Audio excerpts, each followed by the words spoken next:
This is LBC from Global, leading Britain's conversation with James O'Brien.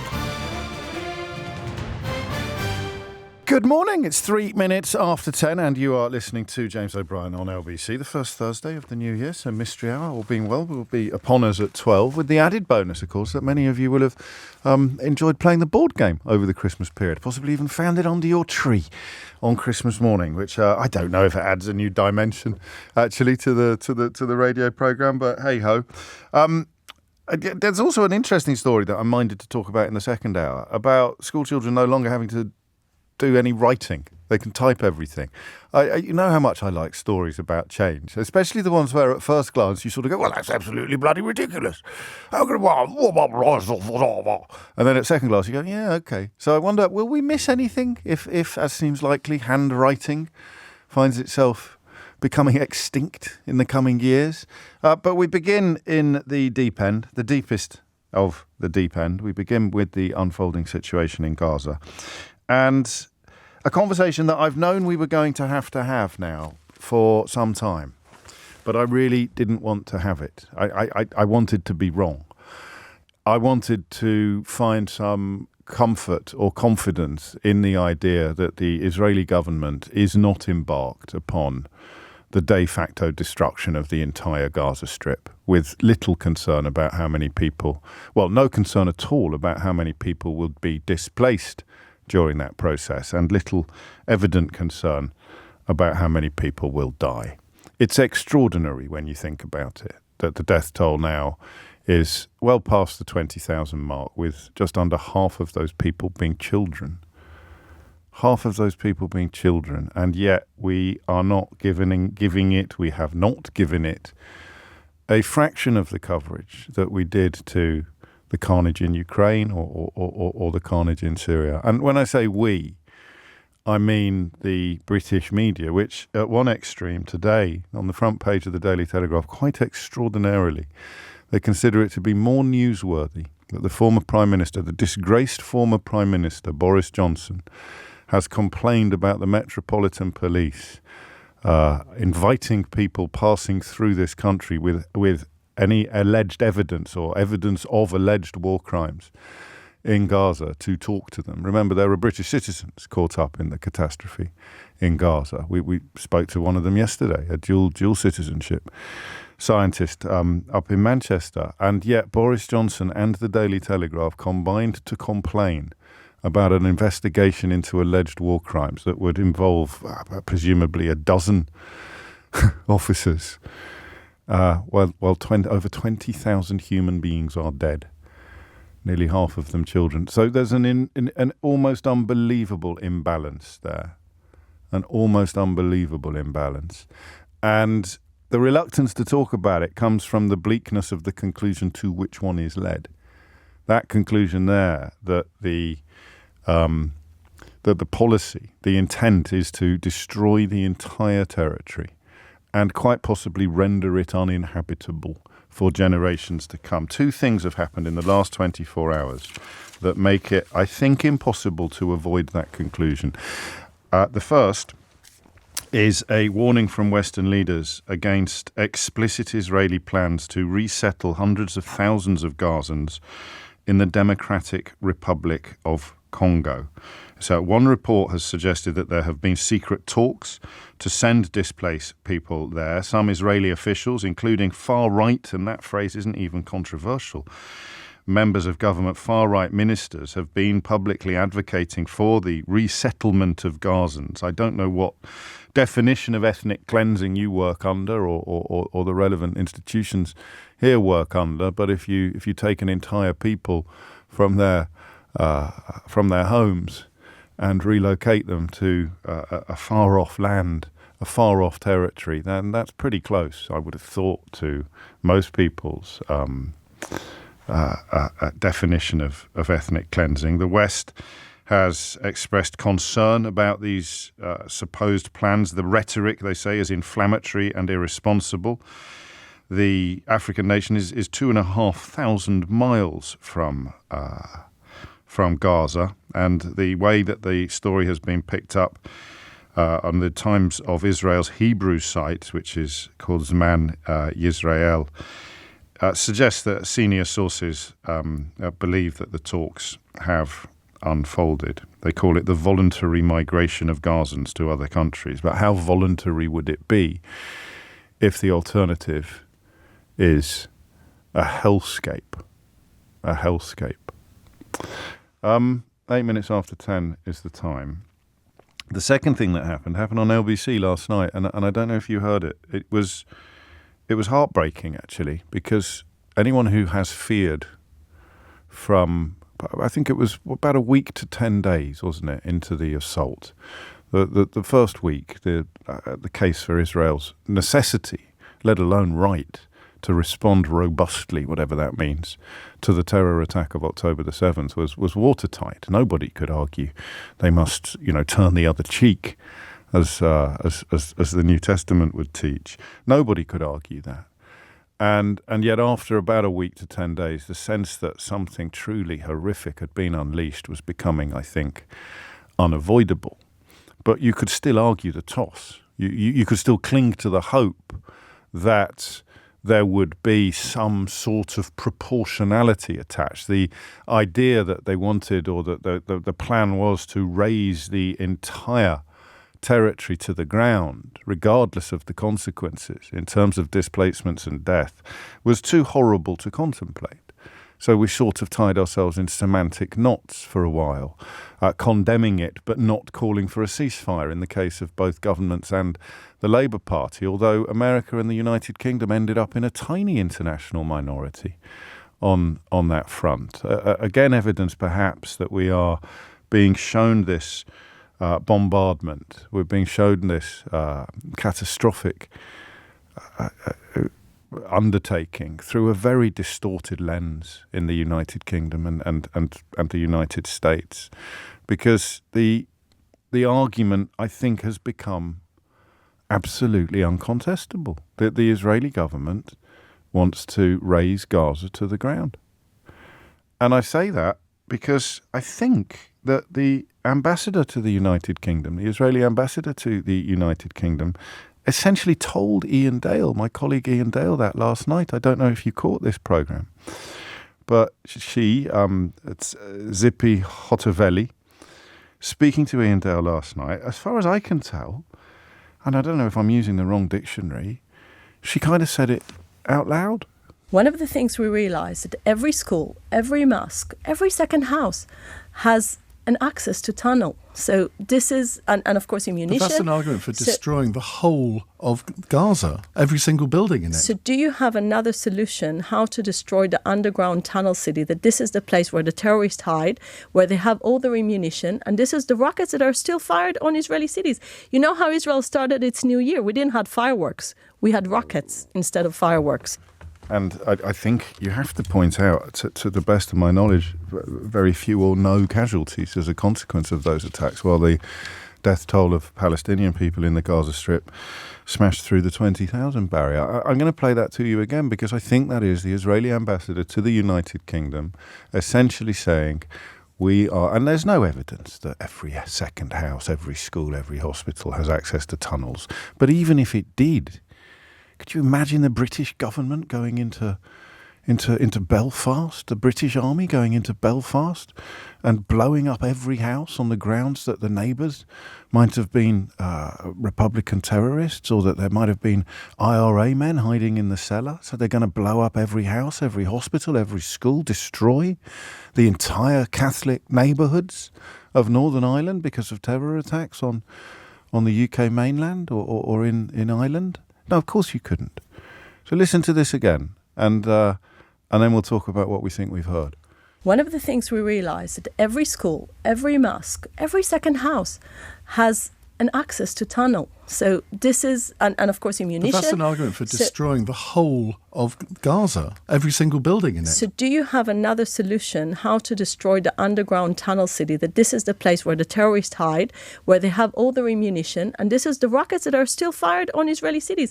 You know how Israel started its new year? We didn't have fireworks. We had rockets instead of fireworks. So I'm pretty sure the argument until quite recently was that the bombardment was necessary in order to rescue the hostages and to destroy Hamas.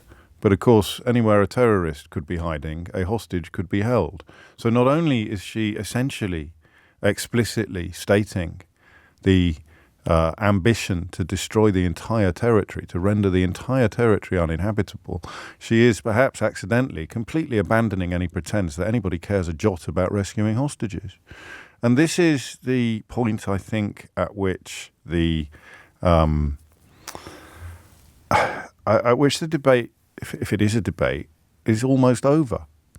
Unless you want to have a conversation about whether or not you support the ethnic cleansing of the Palestinian people. I can't see that there's any other question to be asked anymore. And I stress again, this is a conversation about Israeli government policy. It doesn't matter what religion people are or what geographical origins they have. This is about Israeli government policy. And it seems to me now, thanks to the ambassador, the government-appointed ambassador to the United Kingdom, the stated aim now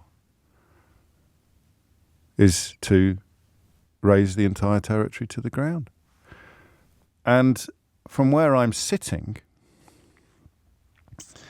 I don't think anyone's going to be able to stop them. And that's extraordinary, really, when you think about it. I don't think anybody is going to be able to stop them. Do you? 0345 6060 973. And of course, if it's not ethnic cleansing, then give me a call and tell me what it is. Reports that there are plans to move thousands of people thousands of miles to the Democratic Republic of Congo, calling it voluntary, despite the fact that the alternative would be presumably to live in a hole or to live in a tent. And we have a former British Prime Minister complaining about the Metropolitan Police dedicating a tiny, tiny, tiny fraction of resources to the question of whether or not war crimes have already been committed. And we have both major parties, the leader of the Labour Party and the leader of the Conservative Party, both continuing to fall short of calling for a ceasefire. So I articulated a lot and often and carefully in the past my deep understanding of the existential threat under which Jewish people live all around the world, not just in Israel.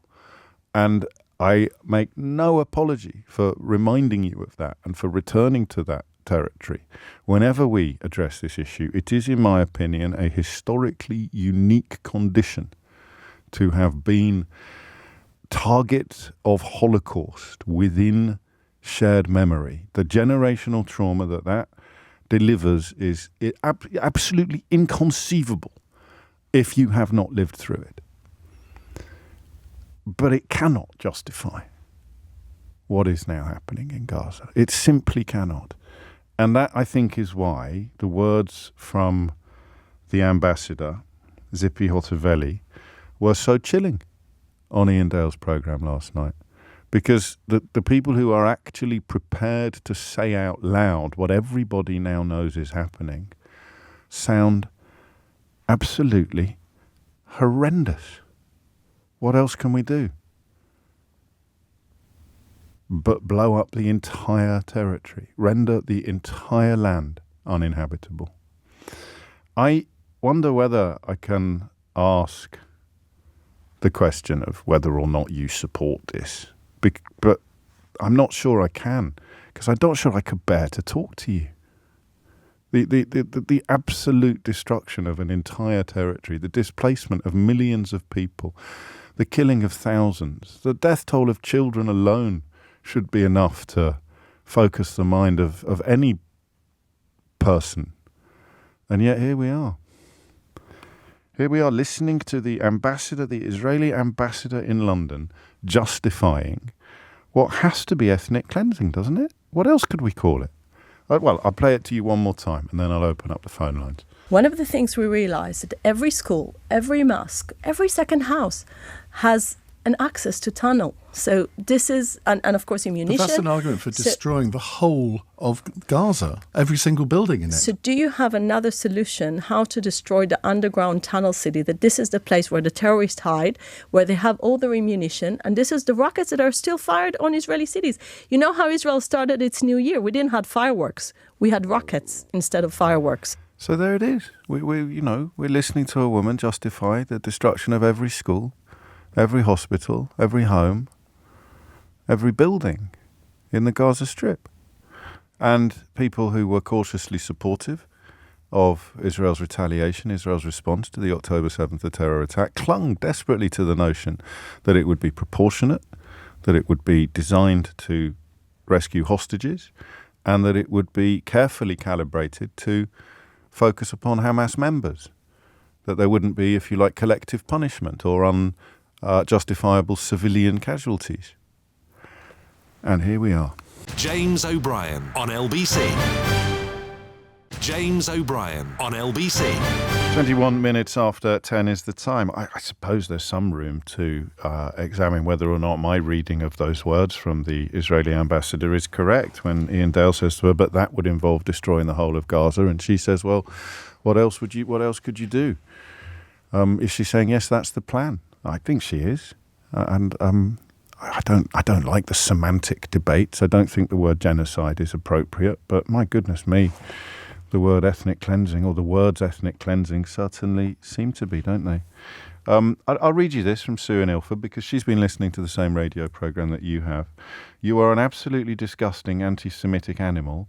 You know exactly what you're doing. You're opening the floodgates for every left-wing Labour Muslim to call in and slate Jews. I wish you were Jewish, then you'd know exactly how that feels. You and that moron Owen Jones are exactly the same. Vile. So for Sue's benefit, and perhaps the benefit of anybody else, this is what we're talking about. One of the things we realised that every school, every mosque, every second house has an access to tunnel. So this is, and of course ammunition. But that's an argument for destroying the whole of Gaza, every single building in it. So do you have another solution how to destroy the underground tunnel city, that this is the place where the terrorists hide, where they have all their ammunition, and this is the rockets that are still fired on Israeli cities? You know how Israel started its new year? We didn't have fireworks. We had rockets instead of fireworks. So there it is. It may well be that I am an absolutely disgusting anti-Semitic animal. I personally would dispute that fairly robustly. But what I won't let you do, Sue, is stop me from asking these questions that you find so unbearably uncomfortable by hitting me over the head with these vile accusations. And the question is pretty simple. Is the Israeli ambassador there essentially admitting and justifying the complete destruction of the Gaza Strip? Now, if you want to ring me and tell me, yes, she is, and I'm perfectly comfortable with that, however many children die, then by all means do so. But don't kid yourself that kind of offensive language is going to stop me asking these questions. It just makes me even more determined. But have a lovely day. 23 minutes after 10 is the time. Tafsir is in Newham. Tafsir, what would you like to say? Hi, good day to you. I just would like to mention the thing is, we are allowing this to happen. As a country, we allowed Israel's existence. That is true, but when it comes to accountability, we take our hands off. What's we? So the American and the UK governments have failed to call for a ceasefire, but even if they did, Netanyahu specifically and this administration, what could be done? Why we are Hang on, now, you can't answer a question if I haven't finished asking it. What could, for example, Rishi Sunak do that would stop the carnage tomorrow? Put sanction on them. What sort of sanctions? Not giving them any aids, not giving them any new artilleries. Put a sanction on, as we put sanction on Russia. Why we are not doing that on Israel? Okay, and you think that the conflict in Ukraine has stopped as a consequence of sanctions on Russia, do you? But it hasn't stopped. But Russia. So the suffering. question is, what could Rishi Sunak do to stop it? Say it that okay, there is this. Make them accountable for what they have done. I think you're being overly ambitious. I think what you want and what I think I want is just for them to say this cannot continue. This cannot continue. The justification, even someone needs to say this. Someone needs to say this. because the atrocities the Israeli spokesperson is showing all over the world, not only to UK, in US and everywhere, that this will happen, and we will not stop till every single one dies. This is the outcome they are they are expecting. At the first, why there are so many tunnels in Hamas? Because if you are oppressing people, a full nation, they can't have water, they can't have electricity. How you want them to respond? How? Well, I'm afraid I disagree with you. I disagree with you quite violently there. I don't believe there's ever any justification for the sort of scenes that we saw on October the 7th. I think that Hamas is a despicable, bloodthirsty death cult dedicated to the complete destruction of the modern state of Israel. But that doesn't provide a rationale for the modern state of Israel to undertake the complete destruction of the Gaza Strip and of the essentially of the Palestinian people. I find it possible to hold those two thoughts in my head at the same time. I appreciate that lots and lots of people don't. Just a vote for a ceasefire at the United Nations, says Tina, would be a start. And don't forget that Keir Starmer has fought shy of that position as well, for reasons that I don't fully understand, but we will continue to examine. 10:26 is the time. I wonder if anybody can use or listen to the words there from the Israeli ambassador to the United Kingdom on Ian Dale's LBC programme last night and tell me that it's not an explicit, never mind implicit, acknowledgement that the plan is to wipe out every building in that territory. The weirdest thing for me, it was the moment, and I know this will annoy you or some people, and it makes me sound a bit silly perhaps and a bit naive, but when the defense, what it is, I think, if I were Sue in Ilford, who called me, what did she call me again? A disgusting anti-Semitic animal. If I were a supporter of Israel and I'd allowed my position to turn me into someone like Sue, I probably wouldn't be able to acknowledge that everything they give me to defend what I'm defending, they then take away. So we have to do this in order to rescue the hostages. They've taken that away from you. We're doing it in a safe way because we've told everybody to move out of the areas that are being bombed. Yeah, but then they told everybody in the areas that they'd moved to that they were going to be bombed as well. Oh, we've dropped leaflets from the sky. So you can't really blame us for the people that then die because they haven't read the leaflets and moved along. Well, we heard yesterday from a man who's just got back from the Gaza Strip about how traumatizing the leaflets themselves can be. And then, well, it's going to be, I imagine the next stage of the conversation will be, it's going to be a voluntary removal of people. And how voluntary is it if the alternative is to live in a hole, to live in a tent? So that's the bit that I think I find hardest to articulate is that notion that the reasons the Israeli government has given its defenders and supporters to continue their support keep being taken away from you, which is how I suppose you end up in a position where all you can do is spit bile at people telling the truth and asking important and honest questions. And that important and honest question today is, can anybody really argue that the Israeli ambassador to the United Kingdom live on LBC last night didn't tell Ian Dale that the plan is to destroy the entire territory and to render it uninhabitable, to blow up every hospital, to blow up every school, to destroy every home, to displace every single person? And if you think that sounds apocalyptic, then you haven't been paying attention.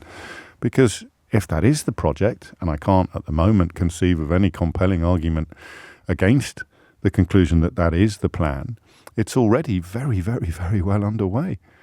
The number of displacements into the millions, I think. And still that figure, the number of dead children, which will grow exponentially once the rubble is removed, once the looming famines and diseases have done their worst, the number of dead children will be off the charts. And I don't know, will the Israeli ambassador still be sitting there saying, we needed to do it in order to destroy some not largely, but some tunnels that may or may not have contained some bad people? Probably. 10:30. Thomas Watts has the headlines. James O'Brien on LBC. James O'Brien on LBC. It is 33 minutes after 10. You're listening to James O'Brien on LBC. Paul's in Coventry, says, I have a close friend in the IDF, James, who is risking her life for her country, not for a far-right government. It is my firm opinion that you are not anti-Semitic. I don't think that's up for debate, really, despite Sue and Ilford's hysterics. What the Israeli government is committing is mass slaughter and unjustifiable. It is plain wrong. And the argument is, what else can they do? And I just don't accept the parameters of that question. It's first of all, it's not our job to come up with an alternative. It's our job to point out that this is unacceptable. This is simply unacceptable. You know, it's a bit like saying, what else can Hamas do except launch terror attacks on Israeli people? No one comes out, very few people on this side of the world come out after that happened and say, well, what else can they do? If they do, they'd be shut down immediately. So why is it acceptable to say, well, what choice have Israel got but to kill 10,000 children? What else can they do? And I'm afraid historically the argument about the rockets, and it must be horrible to see them flying overhead, but it's a little bit like comparing chalk to cheese. The damage done by those rockets fired from Gaza, thanks largely to the Israeli defense system, the Iron Dome, is negligible. Certainly negligible when compared to what's happening in Gaza now. So that doesn't really hold water either. But as I said, if you've taken away all of the other arguments, you have to cling to whatever is left. Rachel's in Dudley. Rachel, what would you like to say? Hi, good morning, James. First of all, I'm very nervous. First time caller. It's only me. It's only me. It's not exactly a controversial subject, Rachel. We'll be fine. And I'm going to... the lady that I spoke to, actually, that... Yes. was really brilliant because I was not coherent. I was spluttering. There were so many points I want to make. So I'm going to try and be coherent and cohesive and on topic. I'm Jewish. Okay. I tend to be motivated in anything that happens in the world by economic strategy and what is best for the countries and for the people and what is fair. And sometimes there isn't a rosy option. So what is the best option you can have? But I do not stick up just for anything because I'm Jewish, for example. Yes. I've been called anti-Semitic. But what is happening is so obviously unfair and wrong. And I want to thank you, first of all, for putting things across, having the courage to do that, and being the only person I've heard who has... I mean, other people are starting to comment. To be fair, Ian pushed back against the ambassador last night and said that means that you are calling for the destruction of every home and school and hospital. And I was glad because he'd been sort of on the other side. Let's not critique my colleagues, but I'm just pointing out I'm not I'm doing a bit of modesty. It doesn't come naturally to me, Rachel, but I'm definitely not the only one. No, but you are the only one that is being so outspoken, if I can say. And you have constantly had the courage to actually say, well, hang on, what's going on here? What's really happening? What's really happening? What's the end game? What's the solution? What is it that they want? You know, it was 30 years ago when I actually went to Gaza, and I was traveling with a rucksack, and I went and I witnessed a lot of things that were very, very anti-Palestinian by the Israelis that were there. Right. I won't go into that because we want to keep on topic, but there's a lot I could say about that. Let me steer you to that question, sorry. Which is listening to what Zippy Hotovelli said last night. Oh, yes. Can you find any hope that it wasn't an essential endorsement of the idea that she believes Israel has the right to blow up every building in Gaza? Well, that's clearly what she thinks. And how can she say that? I mean, I heard her with Ian Dale yesterday, and I heard what he said. And all she did was talk about, well, everybody's got tunnels, so, it's okay. I'm paraphrasing, and probably I'm being inaccurate here. I don't want to be disingenuous, but I've listened to her a number of times, and every time I've listened to her, I can hardly believe what I'm hearing. The whole... It's streets. What Ian Dale said is right. Streets, you know, I don't see that this thing about civilian not trying to destroy civilian targets. Sorry, if I get my words mixed up. Don't worry. I apologise. I'm not very good at this. You're doing great. But I mean, in a way, you articulate by not articulating. There is a sort of sense of incoherent anger or heartbreak, isn't there, attached to this? And it defies any kind of credibility or logic, because if we're going to employ some kind of logic here, and she's saying what happened to what Hamas did was dreadful, it was dreadful. I'm not going to dispute that. But what they're doing is, I don't want to say 10 times worse, but it's involving far more casualties. I mean, depending on what metrics you use, and that's why the question that we were asking even 6-7 weeks ago was how much will be too much, and no one wanted to answer it, Rachel. No, and I understand why.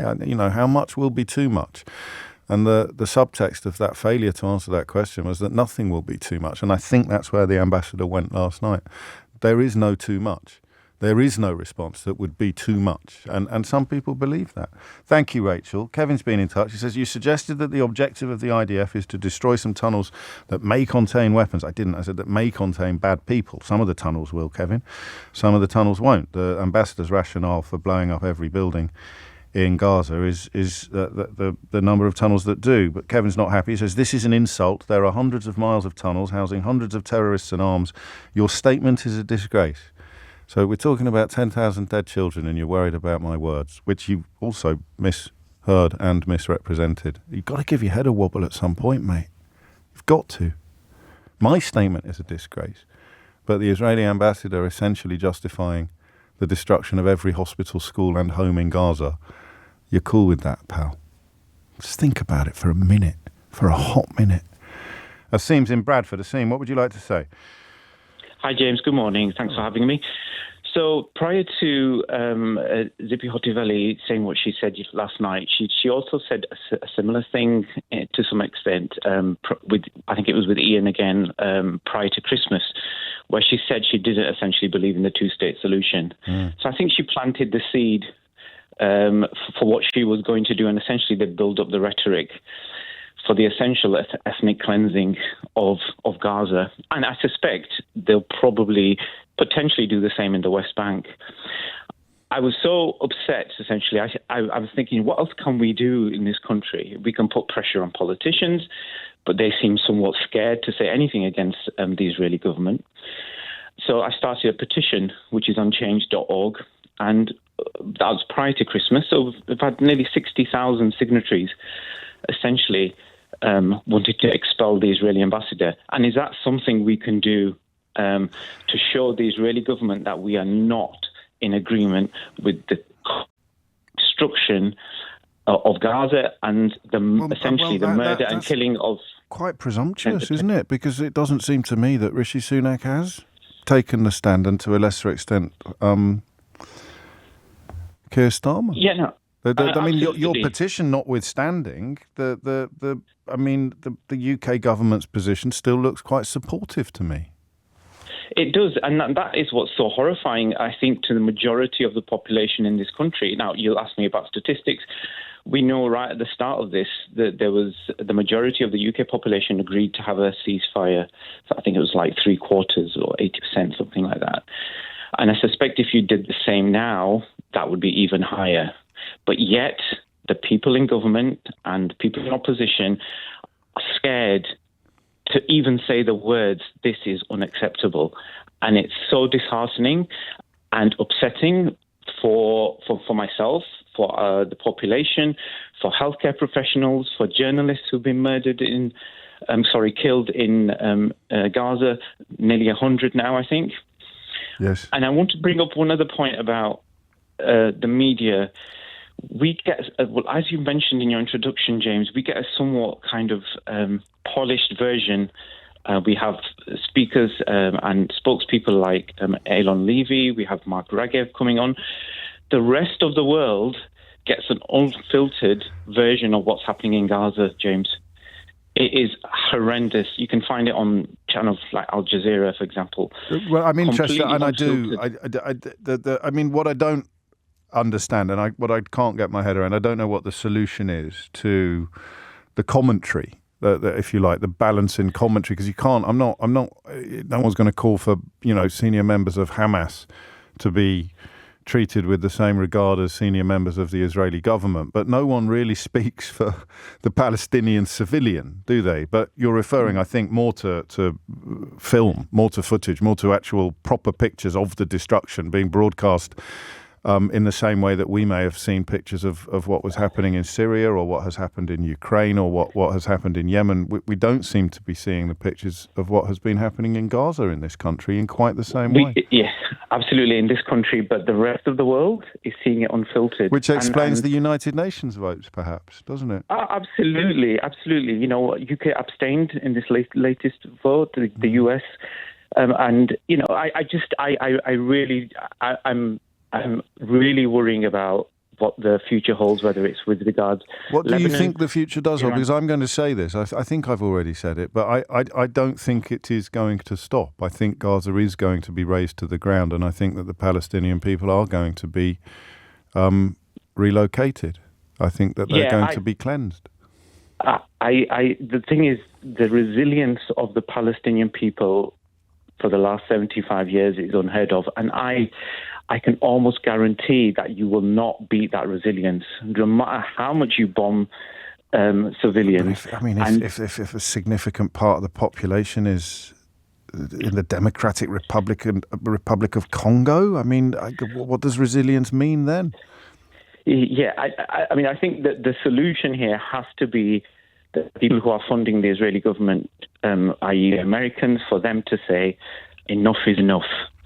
Let's get back to talking, and let's, absolutely, the Israelis have the right to defend themselves, but the way to do it is not what they've done. Absolutely decimating. And is there any mileage in the question of what should they have done instead then? Because I don't personally think there is, but, I'm scrupulously fair, so I will articulate that question. What would you do differently? The answer is just kill fewer people. Or I think the question that we stumbled into quite early on in the conflict was go after Hamas in Palestine or in Gaza. I beg your pardon, go after Hamas in Gaza with the same care for civilian life that you would show if you were going after terrorists in Israel.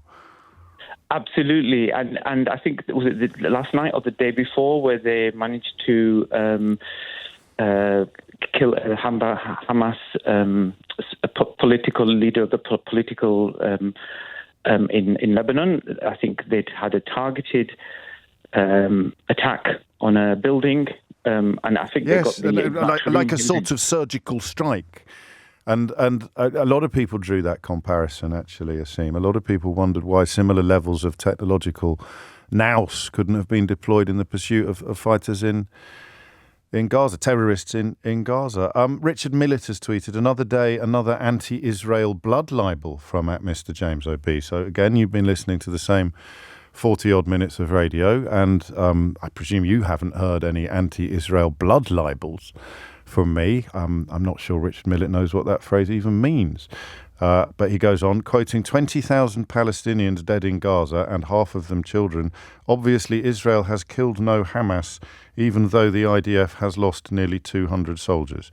Not quite sure what point he's making, but I suppose it's important to acknowledge that people like that are listening to the same radio show that you're listening to and arriving at that conclusion. I'll retweet that one so you can have a look at it for yourself.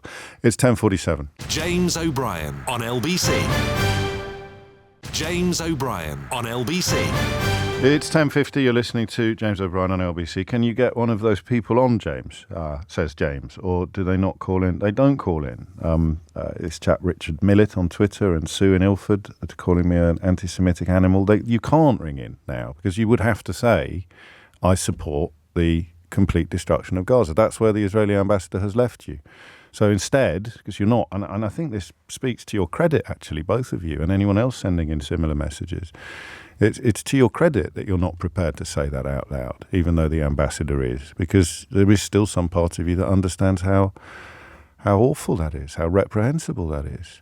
But instead, you just want to close the conversation down. You want to stop people like me asking the question and replaying the clip and pointing out the unavoidable reality of what is being described. And you try to shut down that conversation by calling me anti-Semitic.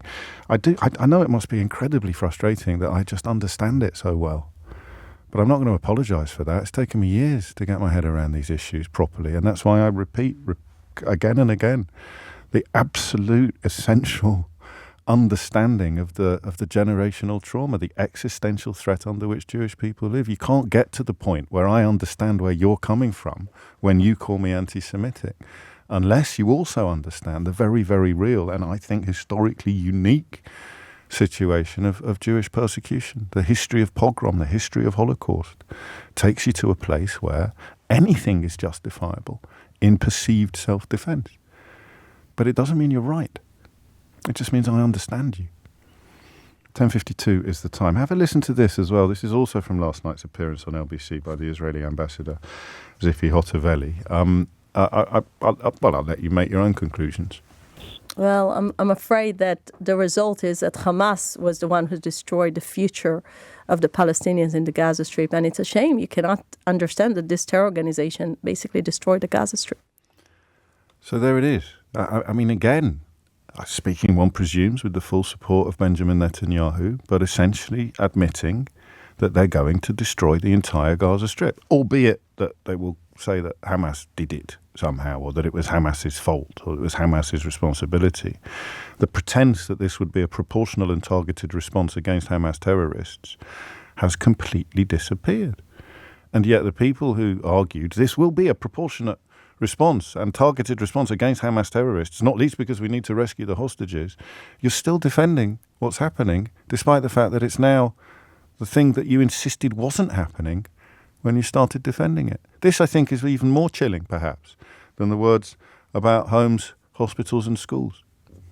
One of the things we realized that every school, every mosque, every second house has an access to tunnel. So this is, and of course ammunition. But that's an argument for destroying the whole of Gaza, every single building in it. So do you have another solution how to destroy the underground tunnel city, that this is the place where the terrorists hide, where they have all their ammunition, and this is the rockets? I think the second bit, the bit about well, you listen to it yourself, the second clip. Well, I'm afraid that the result is that Hamas was the one who destroyed the future of the Palestinians in the Gaza Strip. And it's a shame you cannot understand that this terror organization basically destroyed the Gaza Strip.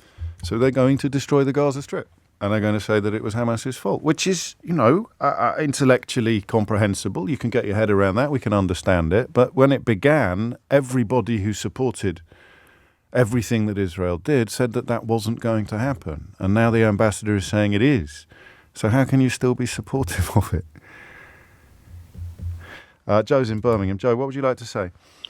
Hi, James. Yeah, so firstly, I just want to say over the last year and a half, I've spent quite a few months with an NGO in the West Bank, and I've got a lot of personal connections there. But because of the nature of this conversation, I'm going to try and sort of set that aside, which is hard. But if I do stray into kind of personal feelings territory, please do set me back on track. Oh. But of course, I cannot justify or understand what the ambassador says. And more importantly, when you couple her words with the military campaign, if you can even call it that, being waged on the ground in Gaza, I cannot see how it adds up to anything but ethnic cleansing. And I think the tragic thing is Israel has never been less safe now. Israel's never been less safe than it is now. When you look at any counterinsurgency or counterterrorism campaign, as fairly fundamental sort of pillars of approach that need to be taken, and mass bombing civilian areas is the antithesis of any of those campaigns. And I've seen with my own eyes the rise in support for Hamas in the West Bank, an area which is not a Hamas stronghold by any means. There's not really that much support, but it's never been more popular than it is now. And I've seen that in response to settler violence, and I've seen that in response to IDF violence as well. And the fundamental thing is, in response to violence, you have more violence. It's like violence breeds violence. And the only way out now, it's such a small window, but the only way out is a ceasefire and then a peace built on mutual respect and shared freedoms. And I cannot see how the government of Israel can look themselves in the mirror and believe that what they're doing is in the best interest of not just the people. Well, you heard the ambassador speaking. I don't struggle to believe that they believe that. No, well, that's what I mean. I can't believe they believe it, and that just leaves you the only thing is safety for someone like Zippy Hotovely is the removal of the threat and the erection of ever safer barriers between wherever the threat coalesces. I was trying to think of an example. I don't have the history, unfortunately, but I was trying to think of an example of an almost successful attempt to root out a terror organisation or a threat of the nature of Hamas. And I can't think of one because I don't know enough about, for example, the Tamil Tigers in Sri Lanka and areas where governments have declared complete military victory over resistance movements or terrorists or whatever people prefer to call them. But they clearly think, and Netanyahu said this as a younger man to Max Hastings, they do clearly think that there is some sort of resolution that just involves complete victory as opposed to the compromise that you describe. And that's the other thing that Zippy Hotovely has said. That was what the previous caller, Asim, reminded us of when she essentially talked about the two-state solution no longer being viable or desirable. Yeah, and I will never understand what it is like to be Jewish and to have experienced the generational trauma, but it doesn't make the world a safer place. And you push, let's say they do push out all the Gazans into the Sinai, and you've got 2.2 million Gazans in refugee camps in the Sinai. They will become hotbeds of radicalization that will push people straight into the arms of, at best, Hamas, and at worst, far more radical organizations. They will have access to arms coming in more freely. I cannot get my head around it. I've done a lot of reading, and I have a background in kind of military history and things. And from an intelligence point of view and from a military strategy point of view, it does not make sense. And when I say that, it's very hard for me because from an emotional point of view, every day I struggle to even look at my phone, but I cannot understand it. And I spend every day just going round and round in my head, thinking, why are they doing this? Yeah, well, it's interesting that you put it that way, because as you speak, Chana's been in touch, and they write, it's very sad, but as Hamas have said, they do it again and again. Don't you understand it's them or us? Which again is something that you cling to if you're trying to sustain support for this carnage. You cling to the idea that it will succeed, but as you've just pointed out, you're going to have 2 million displaced people living in tents, and somehow the antipathy towards the people who they consider to be responsible for that is going to disappear. It's that. I mean, it just, that's from the very beginning for me. That's been the hardest thing to understand. The idea that doing this will actually take away or destroy the resentments and the grievances that lead to radicalization. It will do the opposite. Surely it will do the opposite. Yeah, and you look back at any conflict in history, you look at our own campaigns in Afghanistan or Iraq in particular, and the lack of security in Iraq after the invasion and the lack of reconstruction, and it was utter failure, and that bred radicalization, that bred sectarian violence, and from that we had ISIS. It's textbook stuff. Doesn't seem to lead anywhere else, does it? But possibly some people can offer up a different analysis. Thank you, Joe. And I just, for the record, I'm perfectly comfortable with you bringing personal experience and emotion into conversations like this. I think it's impossible not to sometimes, but that was very helpful. It is 11 o'clock. You are listening to James O'Brien on LBC. Chris has been in touch. He says, I think you must have dictated this message to your device, Chris, because it's come out here as this is Cinta, New Word Latin Radio. And I thought, what on earth is he talking about? But obviously, I think the word you said was scintillating, and that's what your technology has translated it into. You have continually posed the question in many different ways, what is the end game? And now we've got the answer in black and white. OMG, you write. Now the real discussion can start. Except, of course, it can't, because if you try to start the real discussion, you have people queuing up to call you terrible, terrible things in the hope of shutting you down. The vain hope, of course, in my case, but not in many other people. James O'Brien on LBC. James O'Brien on LBC. 4 minutes after 11 is the time. Vinny's been in touch. He says, morning, James. I fully appreciate this doesn't rise to the importance of this incredibly well-conducted conversation about Gaza that you've just been having, but please do give a shout-out to Luke Littler. What an incredible effort from someone so young. I will take an opportunity for a little bit of distraction. It was a magnificent game of darts last night. It truly was. At the early start, I just thought maybe he's going to bottle it, or that's a terrible way of putting it. But the scrappy first set suggested that Humphreys might run away with it. And then, my goodness me, what a game of darts. The amazing thing about Luke Littler, apart from his darts, is his maths. I've never seen a player do the maths like he does it, because he'll throw a dart. I tell you what, I think Keith Deller had a tricky job last night. Keith Deller is usually the spotter that they use at Sky Sports, and the spotter in darts is the fellow who tells the cameraman, tells the director where to point the camera. But because Luke Littler's calculations in his head, he's seeing routes that other darts players don't see. I mean, historically, you go for the triple 20 as often as you can. And if you can't get through to the triple 20 or you feel your throws off, then you go for a triple 19 or a triple 18. But Littler sometimes would just go for the 17 or the 18 or the 19. And you'd think, why is he doing that? And it's because he'd calculated the route to a checkout, as in the number from which you can finish, in a way that other players don't see. It's an odd thing to say about a 16-year-old school leaver who's just won hundreds of thousands of pounds throwing arrows at a board. But the maths was magnificent as well. And then he would do it. You know, he'd check out from three figures, and then the other fellow would come back, and Luke Humphreys would come back and do the same. It was an extraordinary game of darts.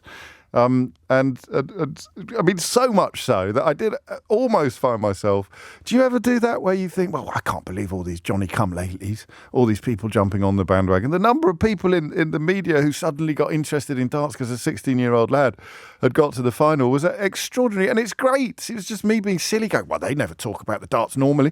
But of course you talk. It's a great story. And the interview he gave at the end, he said something really incredible that speaks of him having quite an old head on his 16-year-old shoulders. And I don't just mean that physiologically. As I said to you earlier in the week, if the fellow was a refugee, the Daily Mail would be carbon dating his teeth. He looks about 31, I would say, give or take a year or two. But he said, the thing he said at the end was that that he might not be in another final for 5 to 10 years. And you sort of thought, give yourself a break. And then you thought, hang on a minute, in 10 years, he'll be 26. To still be one of the youngest finalists ever if he gets into his second final 10 years after the first. So yes, Vinny, and thank you. It was a wonderful example of, I don't know what it was a wonderful example of, sport transcending barriers, sport doing things that nothing else can do. It's 8 minutes after 11. You're listening to James O'Brien on LBC. Jill's in Brighton. Here's one. O'Brien is a sanctimonious pig attempting to incite more anti-Semitism in the UK. He will have blood on his hands for this. He is without doubt a closeted anti-Semite and should be kicked out of LBC as a very dangerous influencer. That's from Jill in Brighton. So Jill is responding to the question I ask off the back of this clip. And the question is, does it sound to you as if the Israeli ambassador is justifying the destruction of every home, school and hospital in the Gaza Strip? One of the things we realised that every school, every mosque, every second house has an access to tunnel. So this is, and of course ammunition. But that's an argument for destroying the whole of Gaza, every single building in it. So do you have another solution how to destroy that's me being a sanctimonious pig attempting to incite more anti-Semitism in the UK by asking you what you think the Israeli ambassador to the UK is saying, and I'd ask you the same question about this. Well, I'm afraid that the result is that Hamas was the one who destroyed the future of the Palestinians in the Gaza Strip. And it's a shame. You cannot understand that this terror organization basically destroyed the Gaza Strip. So, question of, are they going to destroy the Gaza Strip appears to have been answered. But it's me that's the problem for Jill in Brighton. And, of course, Sue in Ilford and Richard, whatever his name was, over on Richard Millett over on Twitter. And I have to read these out because I have to show you why so many people in my profession do balk at the notion of asking these really simple and straightforward questions, because these are horrible accusations. It's not a question of having thick skin, it's a question of having intellectual confidence to know that it's nonsense and to understand why you have to reach for these accusations, because the alternative is to answer the questions that I'm asking. But of course you are answering them. It's not my fault. I'm not responsible for what you see in the mirror that I hold up, Jill. Alex is in Hendon. Alex, what would you like to say? Morning, James. I'm a first-time caller, so a little nervous, but I'll try and put it across as eloquently as possible. First of all, I want to start by condemning all of the name-calling. I am Jewish, I'm a strong Zionist, but name-calling is foul and just should unless not it's have accurate. I'm a big fan of name-calling when it's accurate, Alex. I think we can all agree on that. Calling someone a pig, I'm not sure if that's particularly accurate or should be present. I wanted to say, really, that Israel is a democracy. Currently, there is a national unity government, which has parties from across the political spectrum in Israel. And Tzipi Hotovely was an ambassador who has a, shall we say, a right-wing history and past on political positions. Do I think that she represents the current government of Israel, given that it is a national unity government? No. You can't do this, Alex. I mean, it is literally, the appointment literally involves being the Israeli government's representative in London. That's the actual job description. You can't, however much you might balk at what she said, you can't ring in and say, well, I don't think she represents the government that appointed her to represent the government that appointed her. You just can't. You must see that. So what I believe, and it's a bit of a theory, is that she is preparing for a political campaign. But we can't move on from the first thing that you said yet, I'm afraid. You can't. You cannot say, because the only way you can cling to the notion that this isn't as repellent as it is by persuading yourself that she doesn't speak for the government. But if the government's ambassador doesn't speak for the government, then who the hell does, Alex? Okay, so the previous ambassador to the UK from Israel was Mark Regev, and he's now, I believe, a senior spokesman for the Israeli state. And I think that he does a much better service to the Israeli government in terms of representing the beliefs and the... Because he doesn't say out loud the things that Tzipi Hotovely says out loud. No, I don't believe it's that he's not saying it. I think that he has a much greater understanding. I think that Tzipi Hotovely does a disservice to a lot of the Jewish and Israeli people in the UK. She's the ambassador, because her rhetoric... I know. And she's the ambassador. We've got far-right members of the government. You'll know more about this than I do, but you've got Itamar Ben-Gvir, you've got Bezalel Smotrich. They are members of the government, and they go further than Tzipi Hotovely does. So you can't say they don't speak for the government. You just can't. They're in it. That's like saying Jeremy Hunt doesn't speak for the government of the United Kingdom. Well, I can say that she doesn't represent all of the figures within the government, because we have a national unity government now. Okay, we're not going to make any progress here. Let's look at her words then, and let's look at the question of whether she is. I mean, she is, isn't she? She is essentially justifying the destruction of the whole of Gaza. She has used inflammatory rhetoric. Well, tell me what the rhetoric means. What does the rhetoric mean? I believe it means that she'll take very strong action, or she believes that the state of Israel should take very strong actions. Listen to this clip. Listen to this clip, and then tell me what you think she is saying. Okay. Well, I'm afraid that the result is that Hamas was the one who destroyed the future of the Palestinians in the Gaza Strip, and it's a shame. You cannot understand that this terror organization basically destroyed the Gaza Strip. So just focus on the word destroyed, or the words destroyed the Gaza Strip. What do you think she's saying? So the Gaza Strip, if you look pre-2005, was not in the state that it is. People are listening. We're talking about post-October 7th. What is she saying? Okay, but with regards to the words that she just said about the Palestinians destroyed the Gaza Strip. I wouldn't say the Palestinians. No, but the words we're focusing on are destroyed the Gaza Strip. What is she saying?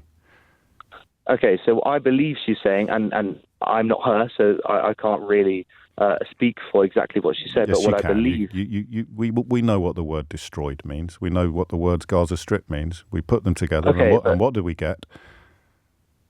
Okay, so what I believe she's saying, James, is that in 2005, or 2006, both years, when the Gaza Strip was handed over to Palestinian Authority control. So that not the Palestinian Authority that we know today, but Hamas. Just so you know, I'm not going to interrupt you again, but I'm going to play it again when you finish speaking, so we can compare what she's actually said with what you're saying now. Okay, no problems. So Hamas took over control of the Gaza Strip, and they have been governing it, if you can call that governance, for the last 17 years or so. And Gaza beforehand was not in the state that it is today. There was civil life. There were Jews, Arabs, Muslims, Christians, all living within the Gaza Strip.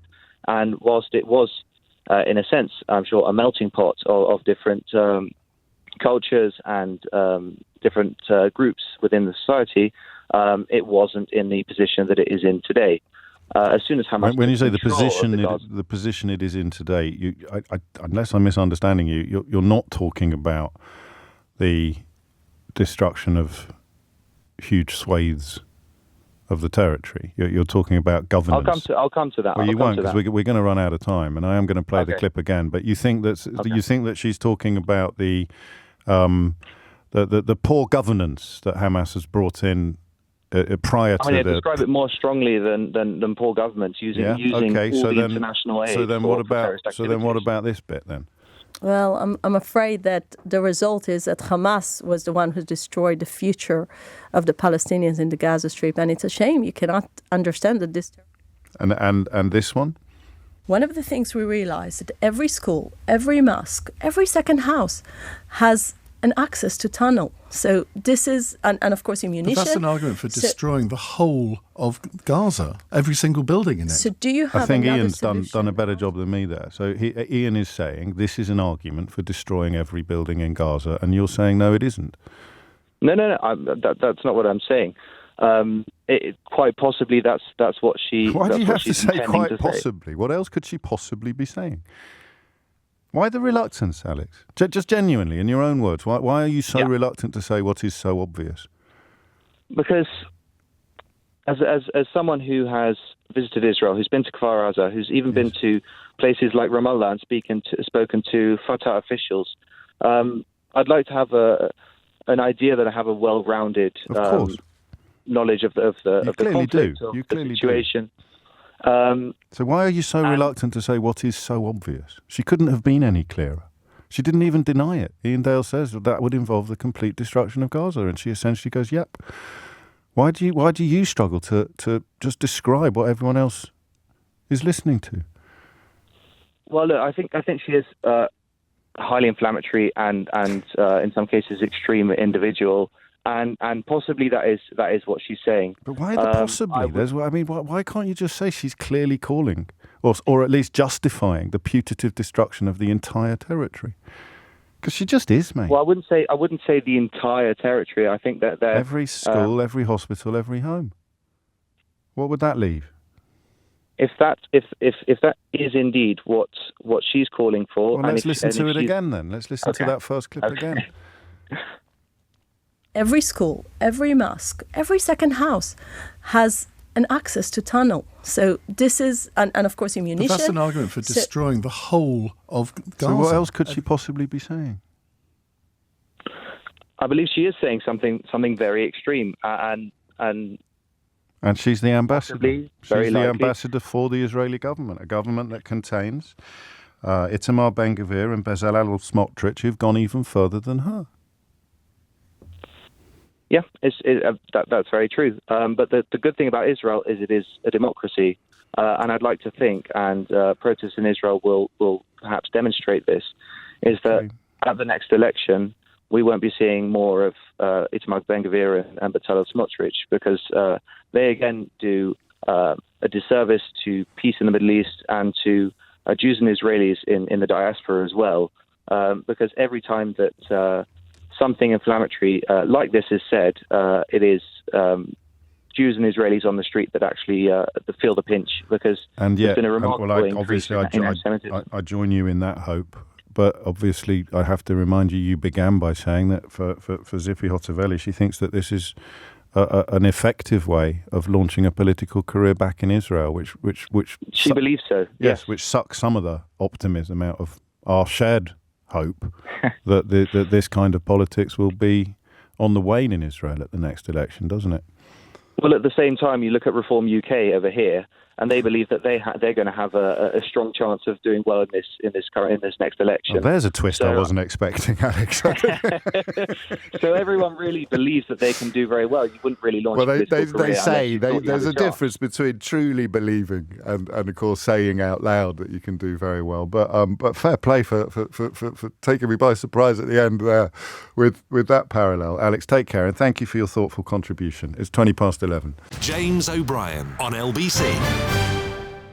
James O'Brien on LBC. 23 minutes after 11 is the time. It's not a pleasant conversation, but it's a terribly, terribly important one. And I think that the difficulty, it's why I was so grateful to Alex for the last contribution, the difficulty of hearing the words of the Israeli ambassador and looking at the actions of the Israeli government, it is impossible not to conclude that the deliberate destruction of the entire Gaza Strip is both underway and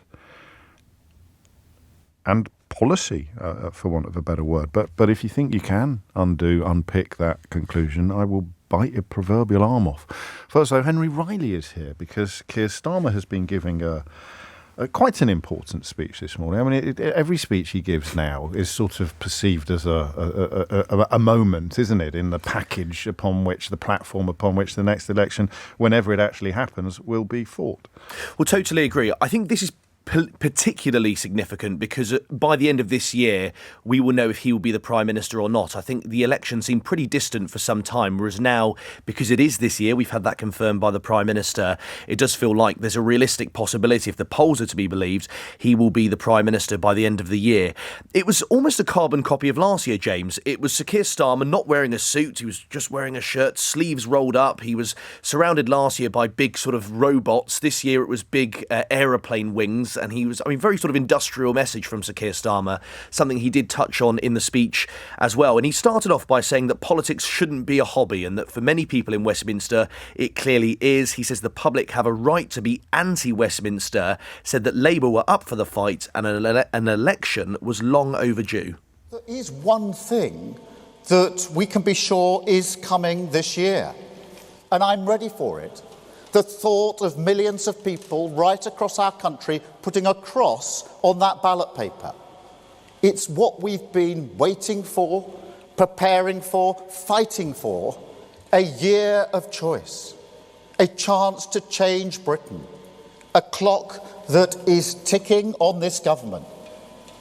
Because whether it's in the spring or later in the year, the moment when power is taken out of Tory hands and given, not to me, but to you, that moment is getting closer by the second. This is your year.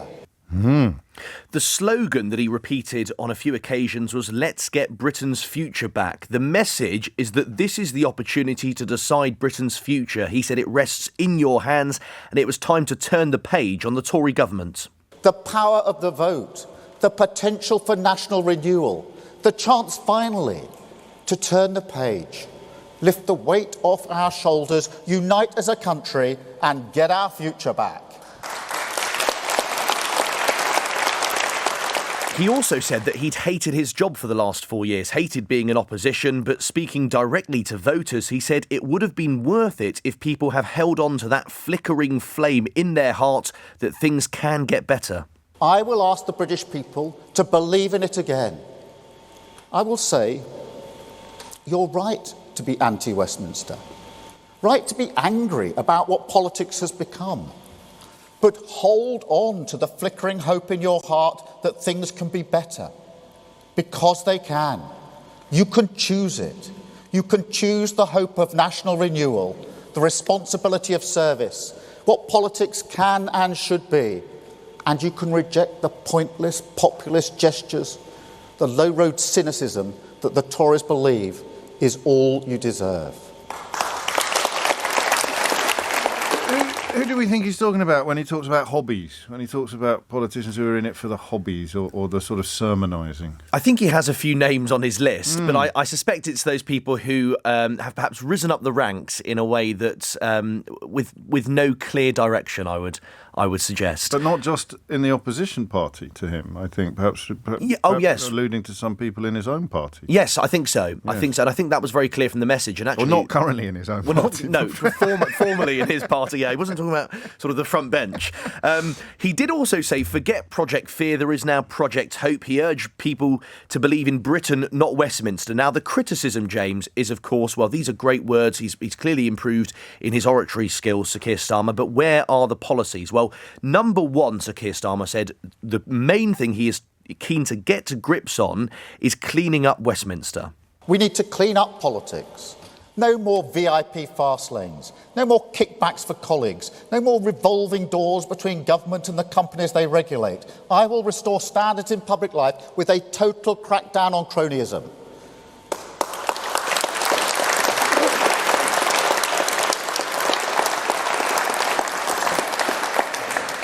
I've put expense-cheap politicians in jail before, and I didn't care if they were Labour or Tory. And I grew up working class, so spare me the self-serving excuses. They just won't wash. This ends now. Nobody will be above the law in a Britain that I lead. I thought that the fellow who was on my neck this morning, is it Reclaim or Reform? This is Reform. I thought that the property heir, I thought he was leading the party of the working class now. Well, yeah, Sir Keir Starmer disagrees. Okay, well, who knows? Inheriting a fortune versus being the son of a toolmaker, who probably best understands what it's like to be. He didn't mention being the son of a toolmaker. No. In this it always speech. makes me think of the Dusty Springfield song, being the son of a preacher man. I think it would probably work, wouldn't it, if you did it? No, that's the only man who could ever please me. Sorry, Henry, carry on. And I mean, the other sort of, you mentioned earlier, James, about that swipe potential at people in his own party. As has become sort of a custom with Sir Keir Starmer, he did also say something that has been interpreted as a swipe at none other than Jeremy Corbyn. Whether you're thinking of voting Labour for the first time, whether you always vote Labour, or whether you've no intention of voting Labour whatsoever, my party will serve you. That's who we are now. A changed party. No longer enthralled to gesture politics. No longer a party of protest. A party of service. Rebuilt, renewed, reconnected to an old partnership, a Labour partnership, that we serve working people as they drive Britain forward. I thought the strongest part, James, other than cronyism, was another, again, it's not quite policy, but leaning towards what will be key in Labour's campaign and manifesto, was the economy. So Sir Keir Starmer said he had heard, he'd read in newspapers, that the Tories want an election on the economy, and his message was bring it on. What used to be their strength is now their weakness.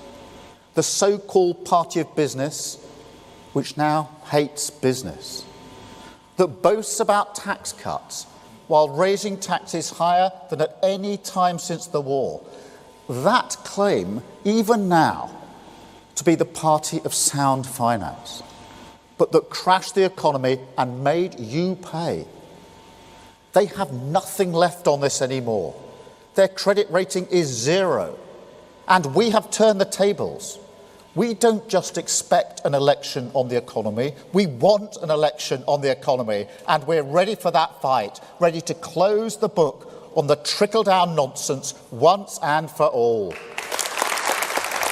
The trickle-down nonsense. Do you know how long it has taken this year for the average FTSE 100 CEO to earn the average income of a UK worker? 4 days? No, 2.5. It's is it 2.5? But I think it's about lunchtime today. Oh, is it? Oh, goodness. So that's the money that trickles down, of course, to the rest of us. Did you clip the bit? Sorry, I didn't drift off or anything like that. But the bit about where he talked about populism, did you get that bit? Yes, I did play that. Yes, I thought you had. So that's really strong, isn't it? That this idea of populism and nationalism needing your full attention. You've got to be constantly focusing on this week's common enemy, and that's exhausting. It's a really good point. Well, and also an interesting point about salting the earth of Britain's future, essentially saying that the Tories are almost trying to sort of poison it, or to give him a particularly difficult task if he does come in to Downing Street. Lastly, James, as well, the other commitment we heard from Sir Keir was that we'd hear more on stronger workers' rights in the weeks and months to come. It's tricky for him because it's like a poker game, this. He has no idea when this election's going to be. Yes. He couldn't really set out his manifesto today, but what is clear, I mean, I was at the speech in Stratford last year, in terms of his oratory, in terms of the way he is presenting himself, there clearly has been a vast improvement, and I think he is beginning to connect with people far more. Which we also see at PMQs, haven't we? The last 4 PMQs, I think... Natasha Clark, our political editor, was stating every week that it was his best one yet. A bit like Luke Littler until last night in the darts. Every round an improvement on the last one. Henry Riley, great stuff. Many thanks indeed. I like that line. I promise this, a politics which treads a little lighter on all our lives. That's the thing about populism or nationalism. It needs your full attention. It needs you constantly focusing on this week's common enemy. And that's exhausting. Sometimes you see people on Twitter who have been persuaded to spend their whole lives obsessing about immigration or about small boats. And if you're built like me, you, even as you balk at the bilious nature of their output, you do feel enormous sympathy for them, because it must be so emotionally and spiritually draining to be constantly frightened and furious and full of hate. And if Starmer can dial that down, it'll be a service to us all, but it'll be tricky because the people feeding those bile ducts, they won't be going anywhere. Thomas Watts is here now with your headlines. James O'Brien on LBC. James O'Brien on LBC. It is 11:37. You're listening to James O'Brien on LBC. Bistro on the way in half an hour. A very sad conversation, really, because nobody is challenging the idea that the Israeli army, the Israeli government, armies follow orders. The Israeli government is now embarked upon a plan to destroy the whole of Gaza. The Israeli ambassador to London effectively said so on LBC last night. And one wonders how, I mean, when people were insisting that it was going to be carefully targeted and that the civilian life would be protected and that people would be safe in the areas that they were told to move to be safe, and that the real priority was getting terrorists and rescuing hostages, all of those things used in the early days as a justification for the attacks, for the offensive, they've all gone now. I don't know what that does. I don't think it gives people much pause. I don't think there'll be many people going, I can't believe you lied to me. I was passionately in favour of this military offensive in mid-October, early November, and now I'm passionately opposed to it because you completely lied about what you were going to be doing, and only now are you telling the truth. But there it is. I mean, the comments on Ian's show last night were quite extraordinary in my view. Charmaine's in Epsom. Charmaine, what would you like to say? Hi, thanks, James. First of all, just want to say thank you for talking about this, because I'm really sorry about the messages you've received, and it completely, like you said, shows why people don't want to talk about it. Yes. Well, the alternative is to say I'm fully in favour of what's happening, and I mean we should, I think, derive some comfort from the fact that so few people are prepared to say that out loud for now. Yeah, I mean, it's been completely heartbreaking what's happened in Gaza over the last 2 or 3 months. And I think what the Israeli ambassador said yesterday is just, she's made many derogatory comments in the past, and, the mask completely slipped. And I think for those of us who've been following the Palestinian struggle for decades now, absolutely knew that what happened on October 7th, horrific as it was, gave the Israeli government carte blanche to do whatever they want and just go and bomb the heck out of the Gaza Strip in the hope to completely obliterate it and occupy it. And I think them occupying the Gaza Strip was absolutely that was their agenda on the first day, and that was why they made such the narrative that they wanted to how they framed October 7th, how the world framed it, like there was nothing else was being spoken about, and that gave them really the ammunition they needed to. But I don't. I think you've probably followed things more closely than I do. It was a horrible aligning of planets. There's Netanyahu's. It's not just his electoral situation; it's his legal situation, isn't it? I mean, from his personal and political point of view, everything you say almost felt like a deliverance for him. It almost felt as if it was from his personal and political point of view. It almost felt like he had nothing to lose. Yeah. Well, more than that, it was almost sort of he was given a reprieve in the last chance saloon. Yeah, I mean, he was very unpopular. Obviously, a lot of people in Israel don't support him. That's true, but his popularity has gone up just because they're in a war situation where they think they're going to be, they're up against it. So he's got that support. But what's been very upsetting is the world support for what Israel is doing. And I just can't think of any other situation where 20,000 people, including half of those children, have been killed, and the British government has not condemned that. Well, I didn't hear the full program last night, but people are telling me that the ambassador mentioned Japan as in the context of what was happening in Gaza, and pointed out that Japan, presumably after the atomic bombs were dropped on Hiroshima and Nagasaki, sort of built itself back up again, which is an extraordinary, if I've understood these texts correctly, it's an extraordinary play, given that, that would be inconceivable in this day and age. The idea that you'd compare yourself to a power that used nuclear bombs to wipe out huge numbers of civilians. But that, of course, was in the context of what we'd have to describe as a conventional war rather than an army going after terrorists. And it's not the world, is it? Because the United Nations votes have been really, really, really weighted in the opposite direction. It's just that the Americans wield so much power at those tables. Yeah, and the thing is that ambassadors said things like this before in the last few months about how when the Holocaust was, when this World War II was happening, you weren't worried about German civilians, and she's trying to draw these comparisons all the time, and it's just not the same thing. I mean, what happened October 7th wasn't in a vacuum, and that's exactly what the UN Secretary General said. It didn't just all start October 7th. She asks, what can we do? What's the alternative? The alternative was to not occupy the West Bank, not put Gaza under siege, under blockade for the last 15 years. These people, the people who are in Hamas right now, Hamas hasn't been around forever. It's only been around since the, I think, 80s or 90s.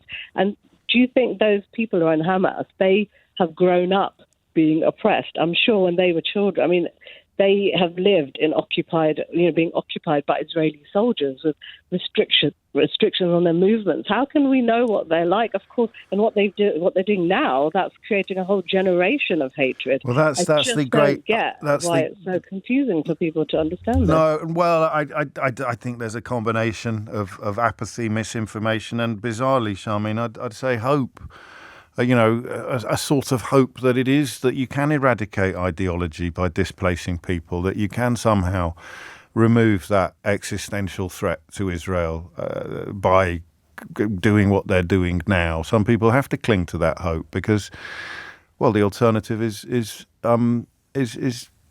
inconceivable for them. You can't say we need to do this for any other reason than the belief that it will somehow work. But quite how it works is beyond me and obviously beyond you as well. It's 11:44. You're listening to James O'Brien on LBC. No apologies for doing the whole 2 hours on this. You can tell by my voice probably. I really have to sort of gird my loins to wade into these topics, but without the quality of callers that I have, I simply wouldn't do it. I want to make that absolutely clear.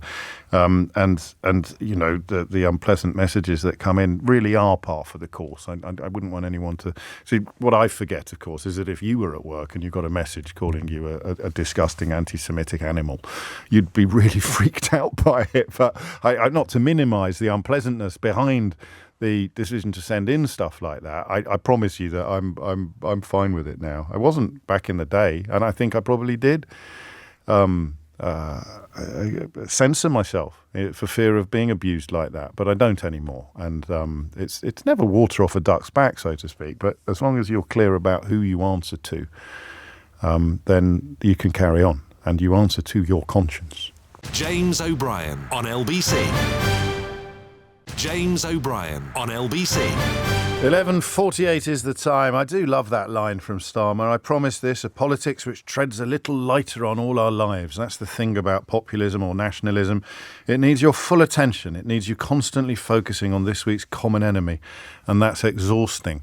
I was thinking about this yesterday. We nearly did an hour. In fact, we may well do it next week or tomorrow, on why Rishi Sunak has bet the house on small boats. Because it is exhausting, and it means they're not doing any politics. Yeah, we've got strikes in London next week on the Underground. Doctors are on strike this week. They're not doing any politics. They're just banging on endlessly about small boats. So it sort of sucks the energy out of politics. Now, it may be that Rishi Sunak is doing that because he doesn't want any attention to be directed towards all of the other things that he's in charge of. But it's such a bizarre thing for a country to do to itself, to obsess about these sort of Faragey fetishes instead of focusing on ways to actually improve our national standing and our individual experiences. It's coming up to 10 to 12. Mystery Hour on the way at 12, of course. Before that, Rob, it says here he's in Zug. Is that a place, Rob? Zug? It is indeed. It's Fantastic. a town in Switzerland. I want to go to Zug. What would you like to say? Well, thanks for taking me. First time I've ever actually called in, and having listened to you over the last couple of hours, you're definitely not an anti-Semite. No. But the question you're posing to most would be one of democracy, humanity, and it is abhorrent that so many individuals are killed. Fundamentally, Israel is a democratic state, whether you like Bibi or not, or whether you like Zivi or the extreme right wing, and I don't believe they'll be lasting very long. And Bibi has got his worst poll ratings ever, so it's only a matter of time. War hasn't helped him at all. But fundamentally, it is an existential crisis for Israel. They are a country of 9-10 million people. And as a government, you have a responsibility to protect your population.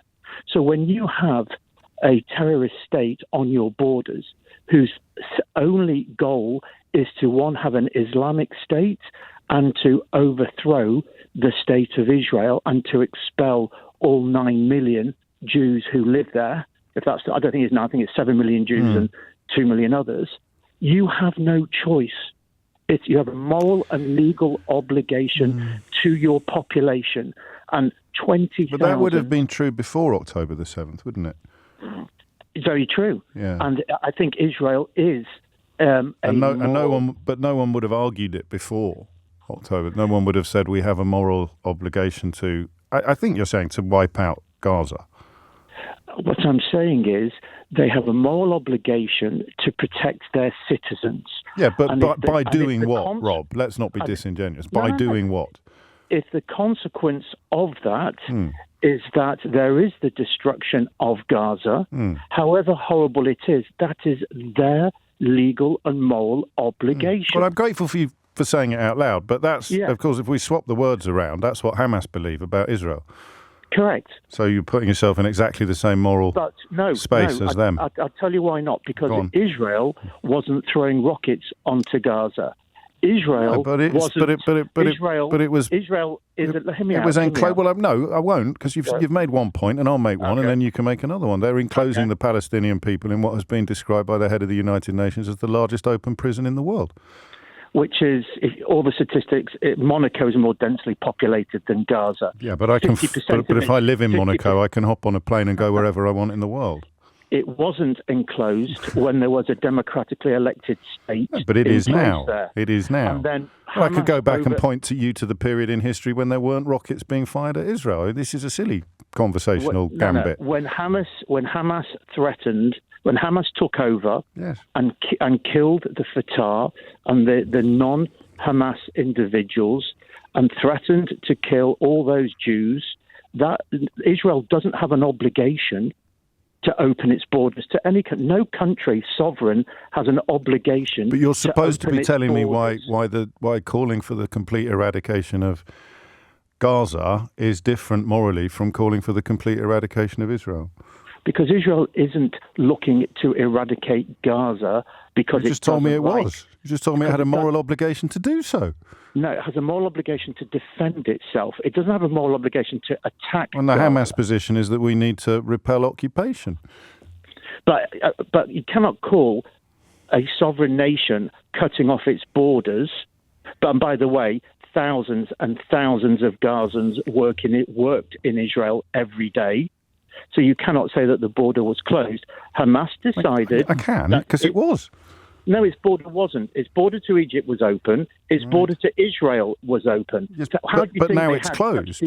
So it has been closed. But again, I'll just remind you, you're supposed to be telling me why there's a moral difference for you to say Gaza must be eradicated and for a Hamas terrorist to say Israel must be eradicated.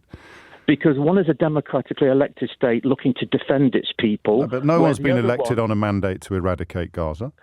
It's been elected as a mandate to defend its people. Hamas is not, you're here Hamas to is not defend. defending- You're here to defend the opinion that Gaza should be eradicated, and I'm here to ask you how that makes you any different from someone calling for Israel to be eradicated. Hamas is not looking to defend its people. Hamas's sole stated goal is the eradication of the Jews and the liberation of its called. And your sole Palestine. stated goal in the course of this conversation is the eradication of Gaza in order to it's defend not a goal. Israel. It's not a. It's What- not a what goal. is it then? It's not a unilateral goal. What is it then? It's a consequence. Oh, okay. Actions have consequences. Well, exactly, and the Hamas argument would be that Israel's actions have consequences, whether it's the Nakba of 1948 or whether it's the more recent occupation. Correct. There are consequences. So you are the to same. actions. No, you cannot put a moral. Well, give me in a equivalence sentence on then the the big difference between you calling for the eradication of Gaza and a I'm not Hamas calling and a for it. Hamas scumbag calling for the eradication of Israel. I'm not calling for it. I'm not calling for the You eradication called it a moral of Gaza. obligation. As a government, you have a You moral called obligation. it a moral obligation. Nobody's have- making that as case, not even the government. You're here as a making that case government- now, and I have heard people making the case for the eradication of Israel. And to me, sitting in London on the 4th of January 2024, you sound to me exactly the same. Well, I think your interpretation of what is a democratic elected sovereign state. Why do you keep saying that? Because there's no democratic mandate for the eradication of Gaza. So why do you keep referring to Defending something utterly because- meaningless? It's not meaningless. Of course it's They- meaningless. If a government was elected on a platform to eradicate Gaza, you'd have half a point, but it isn't, so you don't. So the government was elected not to eradicate Gaza, but to defend its people. But it has a moral It was- obligation to eradicate Gaza. It was attacked Come on on, October Rob. the 7th, and in doing Yes, but so... we both agreed that your point would stand So before can October Israel- the 7th. So can Israel allow itself to be attacked time and time again? Can any sovereign nation allow itself to be attacked time and time again? Well, they have done throughout history. The United Kingdom did. It negotiated with the IRA. The peace process in Northern Ireland was a consequence of compromise and conversation. They didn't send the British Army into Ulster or Derry or Belfast and blow Did up Israel- every Catholic house in the territory, did they? So have you again, ever been because we're going to threatened run, we're going to run out of time. Have you ever been threatened by rockets? Well, have you ever had a lollipop? I mean, these are I pointless. have. These are pointless questions. have. You're here to It's tell not me what the pointless. difference is between this scumbag here calling for the eradication of Israel and you calling for the eradication of Gaza. Because We've not I found can tell you anything the yet. difference. Yes, we have. We haven't, Israel because you keep is saying Israel's a sovereign state state with a democratically elected government, but that Correct, doesn't change the meaning of the words which that you didn't use.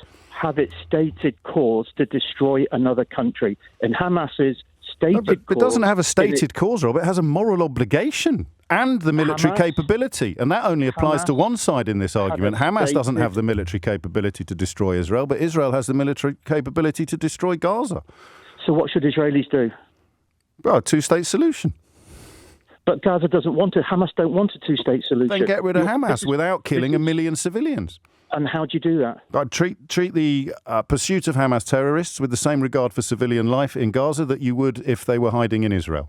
Okay, so you have 20,000 deaths according to Hamas, of which apparently 10,000 are actual Hamas terrorists. I've answered your question, Rob. And according to the British I've generals, answered your question, Rob. Israel is the most ethical. I've answered your question, all Rob. Armies and militaries. I've answered your question, Rob. You haven't, because you don't live in reality. Oh, okay. And the reality is, well, so how many... It's existential. Okay, it's final existential question. to a government. Final question. How many dead Palestinians is too many in pursuit of this goal? One. All dead is wrong. All dead is wrong. Okay, so what's the number at which you say stop killing them? You can't put a number on it. I can. You can't as a government. Okay. You're not a government. You can't as a government. You're not a government. So how many is too many for you? So at the moment you have 250,000 Israelis who can't live in their homes. I've answered your question, Rob. I've answered your question. Why can't you answer mine? Because as a government, You're not a government. It could be millions. You're not a government. Okay. It could be millions. There we are. And that would be acceptable in pursuit of the defence of Israel. Potentially, yes, as an existential threat. I'm grateful for your honesty. Yeah, the same really way am. 1 million Afghans have been kicked out of Pakistan. It's not the same way at all. But you keep clinging to these ludicrous Okay. We're not at million. How is kicking 1 million Afghans out of Pakistan the same as killing 1 million Palestinians?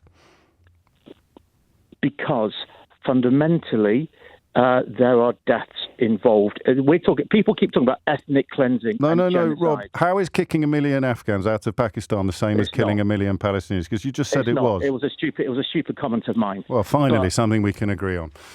You're listening to James O'Brien on LBC. Millions being an acceptable number. And listen, I know it sounds a bit disingenuous and possibly even facetious, but I am grateful to people like Rob for saying it out loud, however hard they work to dress it up or to pretend that they're saying something different. And in a way, we should be grateful to Zippy Hotovelli for saying it out loud. But it's the people who hate what they hear, but hate even more the idea of having to disown it, to whom I hope we may have, or with whom I hope we may have made some progress today, although I wouldn't necessarily bet the house on it. Well, talk about a change of pace, or indeed a change of gear, a change of tone, a change of context. It's Thursday, it's 12 o'clock.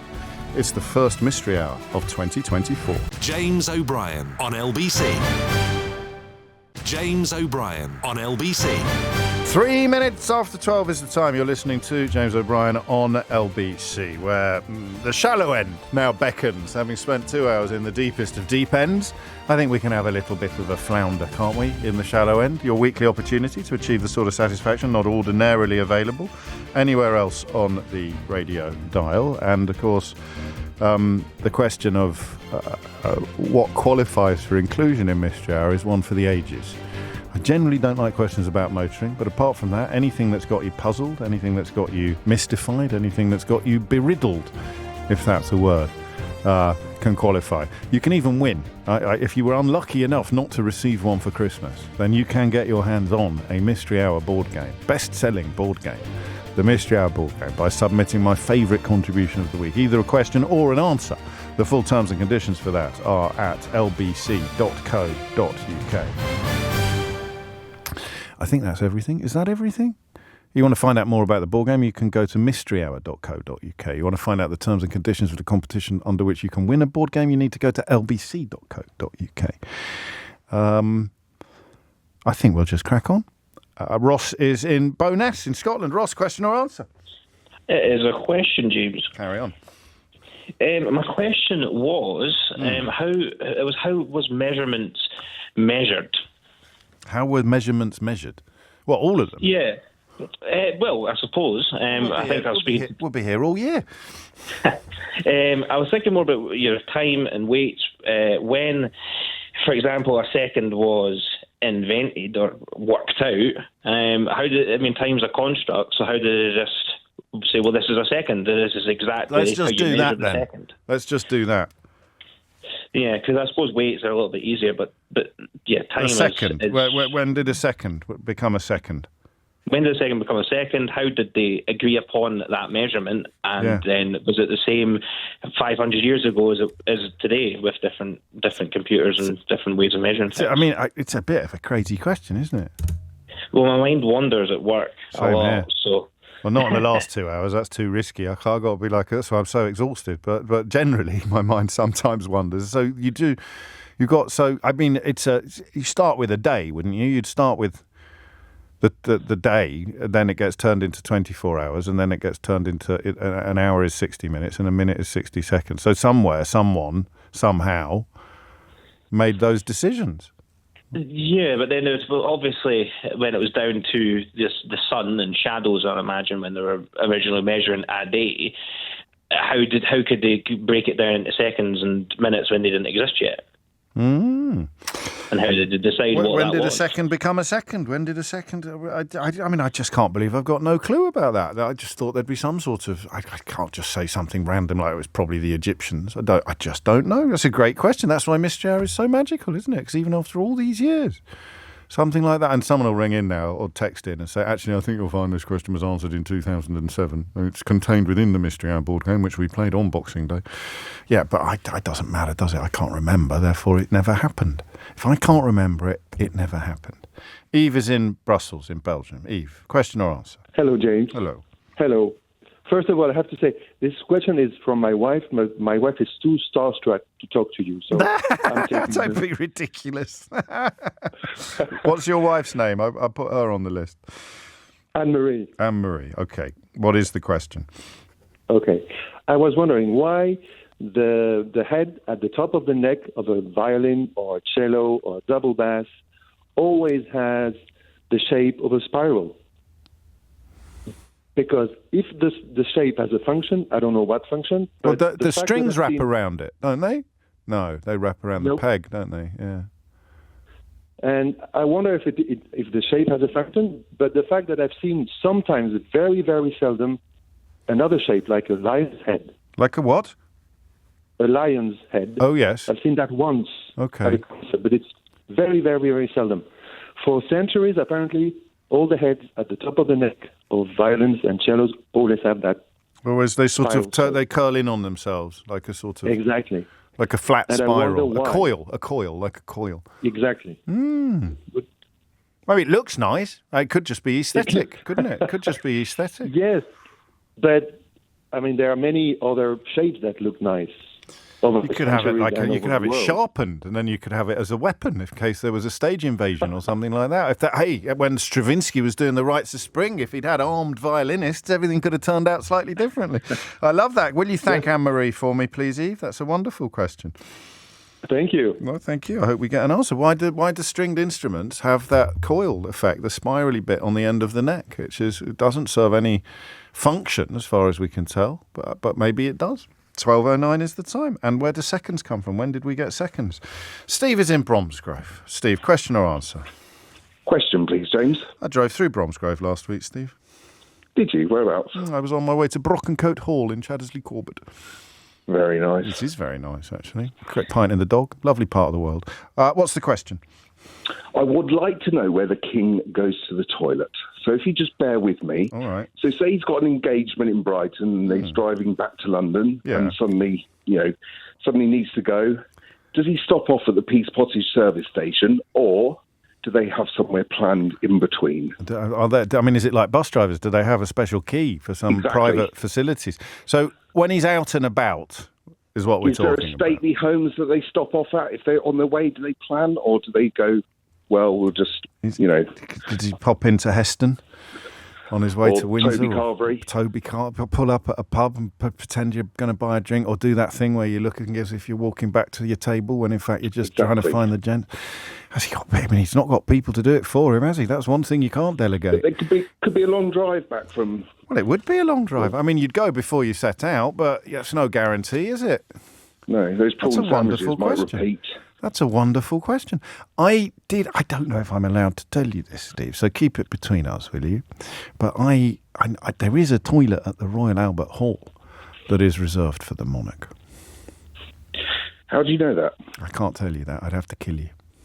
Okay. Have you used it?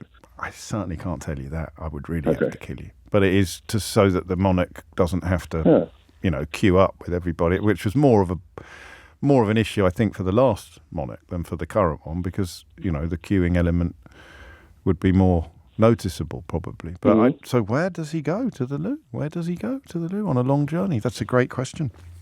Thank you very much. Thank you very much. And it has to be en route. This is the point, because you can't say, well, we keep one. When she came to open our school, we closed the staff toilets. And where does the king go for a wee when he's got like a 200-mile journey to make by car? Alex is in Greenwich. Alex, question or answer? Hi, James. Happy New Year. It's Happy New Year a question, please, mate. Oh, now carry on. It's just a very quick one. Basically, I was playing a game. I don't think I'm allowed to mention it. It involves flying helicopters at time. Why aren't you allowed to mention it? Did someone tell you that when you rang in? No, I just kind of imagined. Why? I don't know. So basically, it's Grand Theft Auto. Yeah, why would you not be allowed to mention that? I have no idea. I was just a bit nervous. No, there's nothing wrong with that. No, I like it because sometimes people worry that because on the BBC you're not supposed to like mention things and there's product placement rules and stuff like that. But no, you don't worry about it. Seriously. Anyway, even if you're not allowed to do it, it's me that gets into trouble, not you. So just chill. Go on. Yes. So basically, what the question was, I was wondering what dictates how many blades go on a helicopter propeller, I guess. Because I've seen some with 2. I've seen some with 4, which... Two? You've seen a helicopter with 2 blades? Yeah. What, with people in it? Not just a little toy one? Okay, fair enough. Yeah. I've seen some with 7 or 8. So I was wondering what dictates... Well, then nothing dictates it then, does it? No, see, because I've seen it on different... You can't have one, that'd be stupid. Although, in a way, if you've got 2, then you could argue that you've only got 1, but you mean blades coming out from the central point. You don't mean like one blade cut in half, as it were. So. No, of course. So, yeah. Well, I shall find out for you. I mean, so much. If you've got one with 2 and one with 8, it's hard not to avoid the conclusion that it doesn't matter. But you want to know what makes how do they decide? What determines how many blades there are on a thingamy? Yeah. No, I like it. How are you getting on Grand Theft Auto? What is going on in the world of Grand Theft Auto, Alex? I've been out of the loop now for a while, but the girls have grown up, so I'm going to be able to buy the next one if it ever comes out. There's Yeah, I mean, to be honest, I think we're all just anxiously waiting for the new one to come out, which obviously isn't going to be until next year now. No, so. I know. They got our appetite whetted, and then it turned out it was still miles away. Thank you. 13 minutes after 12 is the time. It's called a scroll. Captain Birdseye tells me. I slightly edited his Twitter handle there. It's called a scroll, that thing on the violin. The scroll at the end of the neck. What's it for? When were seconds invented? Where does the king go to the loo if he's on a long car journey? And how do they know how many blades to put on a helicopter, or what determines how many blades are put on a helicopter? I'm going to read this because I read out some unpleasant tweets and text, didn't I, in the first couple of hours of the programme. So I'm going to read this from Jill on the Isle of Man. It flies in the opposite direction. Hi, James. Happy New Year. Thank you, Jill. I just want to say I'm about to re-listen to the last 2 hours on Catch Up. Such was the quality of the exchanges this morning. And you, my friend, in the many years I've been listening to you, have honed your professional skills to bring us to the point of enabling such honesty in conversation. Well done, as that is so sorely needed right now. And I will allow myself a little glow of gratitude for that text, Jill, by way of balance for some of the less pleasant ones that I read out earlier in the day. It's 12:15. James O'Brien on LBC. James O'Brien on LBC. It is 17 minutes after 12. It's called a Bell Huey, is it? There are definitely helicopters that only have 2 blades. So what dictates the number of blades that a helicopter has? Where does the king go for a wee on a very long road journey? What is the scroll, the spirally, coily bit at the end of the neck of a stringed instrument for? Does it serve a purpose? And when were seconds invented? If indeed that is the right word to use in the context of seconds. Were they invented or were they always there? They just got named. Whoa, that's philosophy, that is. That is your philosophy, that is. Were seconds always there? Were they invented or were they just named? Did an orange exist before it was an orange? What came first, the colour or the fruit? That's why Mystery Hour remains so engaging. Sam's in queue. Sam, question or answer? Oh, hi, James. I have a question. Carry on, Sam.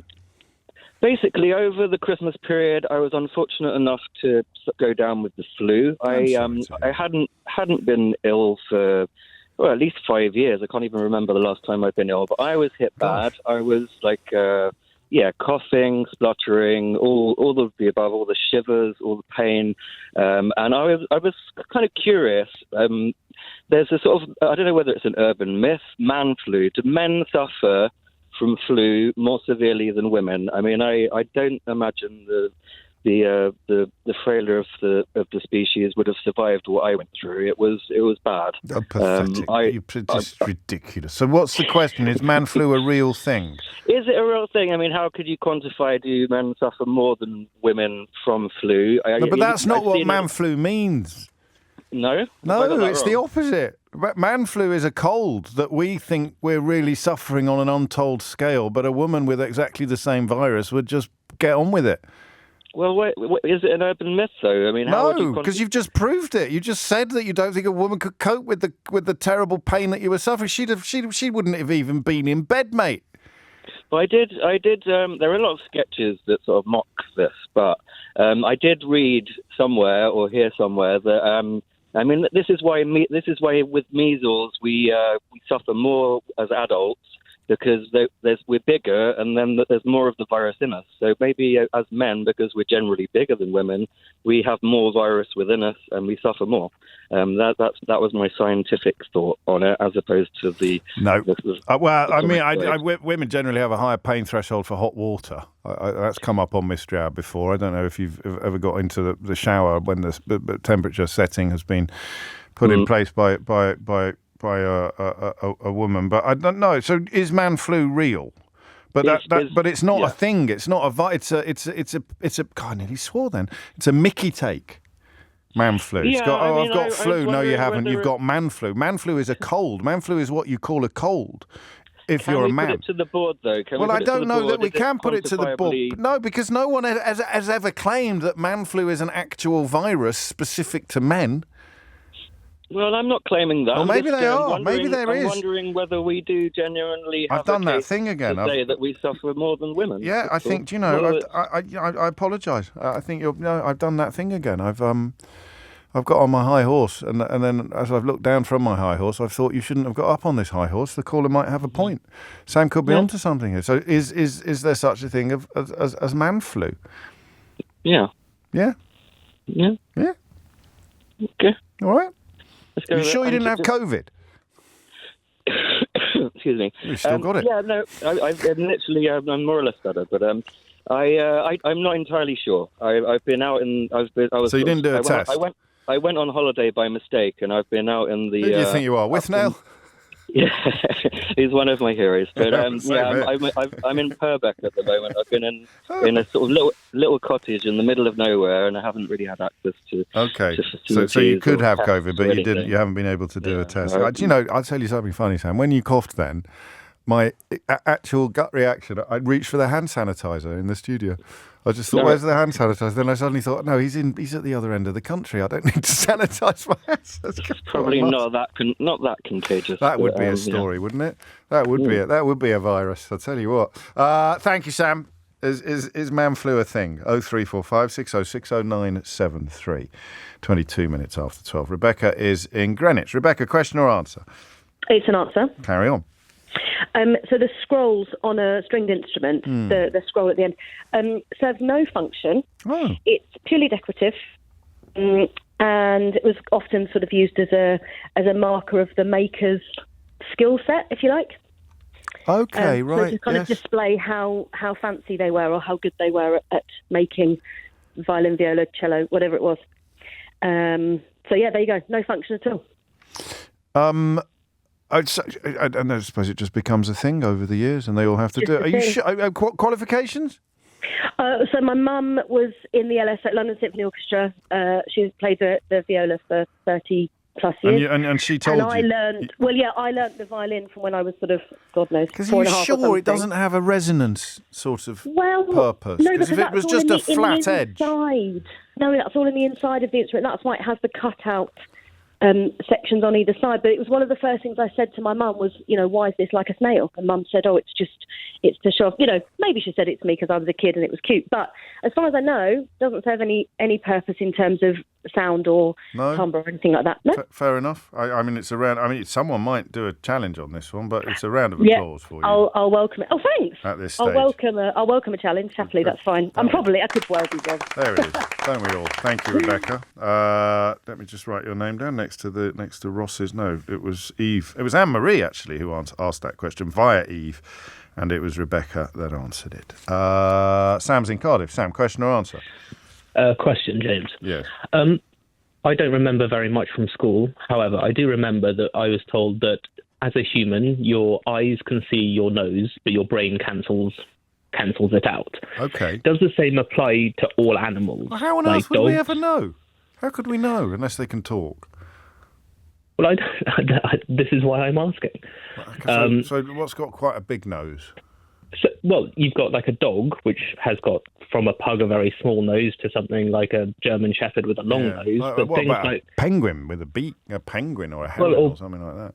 or horses that have got an exceptionally long nose. Well, long But face. their eyes are yes, but their How eyes much are at of the their side face of is their a head. nose? Who knows?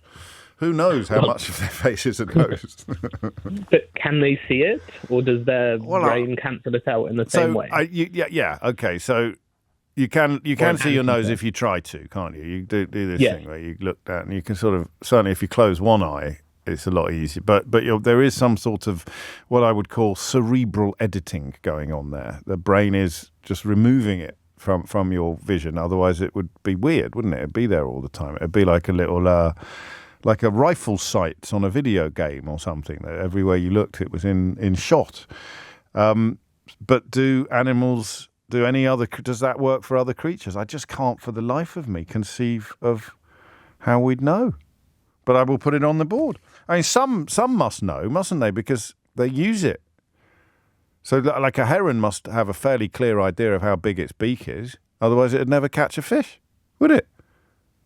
Well, no, but then, like, when you're driving a car, you can't always see the end of the bonnet, but you know where it is. That's a very good point that you make, actually, yes. Although you don't use your car to catch fish. Well, hopefully not. I shall put it on the board. God knows what the answer will sound like, if indeed we get one. But I, for one, look forward to it. Thank you, Sam. Pete's in Manchester. Pete, question or answer? Hey, James. Happy New Year. Thank you, mate. I was sat in the car park having some lunch before Christmas. I was looking up, and on the top of a lamppost, it was a bit of a windy day, there was a seagull. It was a common gull, and it only had one leg, and I was feeling really sorry for it. I was thinking it was having trouble staying up. It was wobbling a little bit. You know, it wasn't falling, but I was thinking, oh, poor seagull, why has it lost its leg? Oh. Then it flew off, Yeah. landed on the car park itself, and ate a burger, and it had two legs. So my question is, why do birds perch on one leg? Well, what are they doing with the other one? Well, they're tucking it into their tummy. Well, I think that's the answer then. Why is that the answer? Well, imagine if you only had one glove. Yeah. And it was really cold out and you had no pockets. What would you do? Yeah. Well, you're saying it's to keep warm? Yeah, they're warming up one leg, and once it's ever a bit toasty, off they hop onto the other leg. Do birds' legs get cold? I mean, there's not much meat on them, is there? Legs, doopy-doopy-doo. I mean, it was struggling to stay up. Was it? You know, Was it very windy? It wasn't that windy, no. So why do birds stand? Why do birds stand on one leg? Say that again. Why do birds stand on one leg? Yeah. Why do they stand on one leg? I mean, flamingos do it, don't they, as well? And then they don't live in cold climates, do they? No. So you're on. Okay, thank you. I like it. Why do birds stand on? I'm just trying to think of it. Sometimes I pause a bit, Pete, in the hope that an answer presents itself to me while I'm pausing, but not on this occasion. The flamencos made me think I knew the answer. Yeah. Does that scupper that, does it? Yeah. Well, it is cold, though. If it gets cold in the water... What, in Florida? Yeah. Okay. It's still... I mean, it's not hot, is it? It's still not that cold, is it? Well, really? You'd notice it if you had... if you go in the sea... I've swum in the sea. Yeah, and it's colder than it is out. It's colder in than out. It's not that cold. No, but it's colder in than out. It's colder in than out. Oh, okay. Can't we? I know what you're doing. I think it's heat. I think it's something to do with heat. But Maybe. Yeah, we'll find out, won't we? Okay. Right. All right. Thank you. No, thank you. Bye. Right. What was the sandwich? It was a chicken nuggets. It wasn't even a sandwich. I was trying to sound posh. It wasn't wasn't a sandwich. It was chicken nuggets. It's chicken nuggets. Oh, you were having a filthy lunch, Pete. Caught me out. You were having a filthy lunch. Love it. Fantastic. Have a great day. 28 minutes after 12 is the time. David's in Birmingham. David, question or answer? It's an answer, James, and I'm quite hungry now after that. Yeah, you and me both. I'm still looking for my hand sanitizer after Sam started coughing in the Lake District.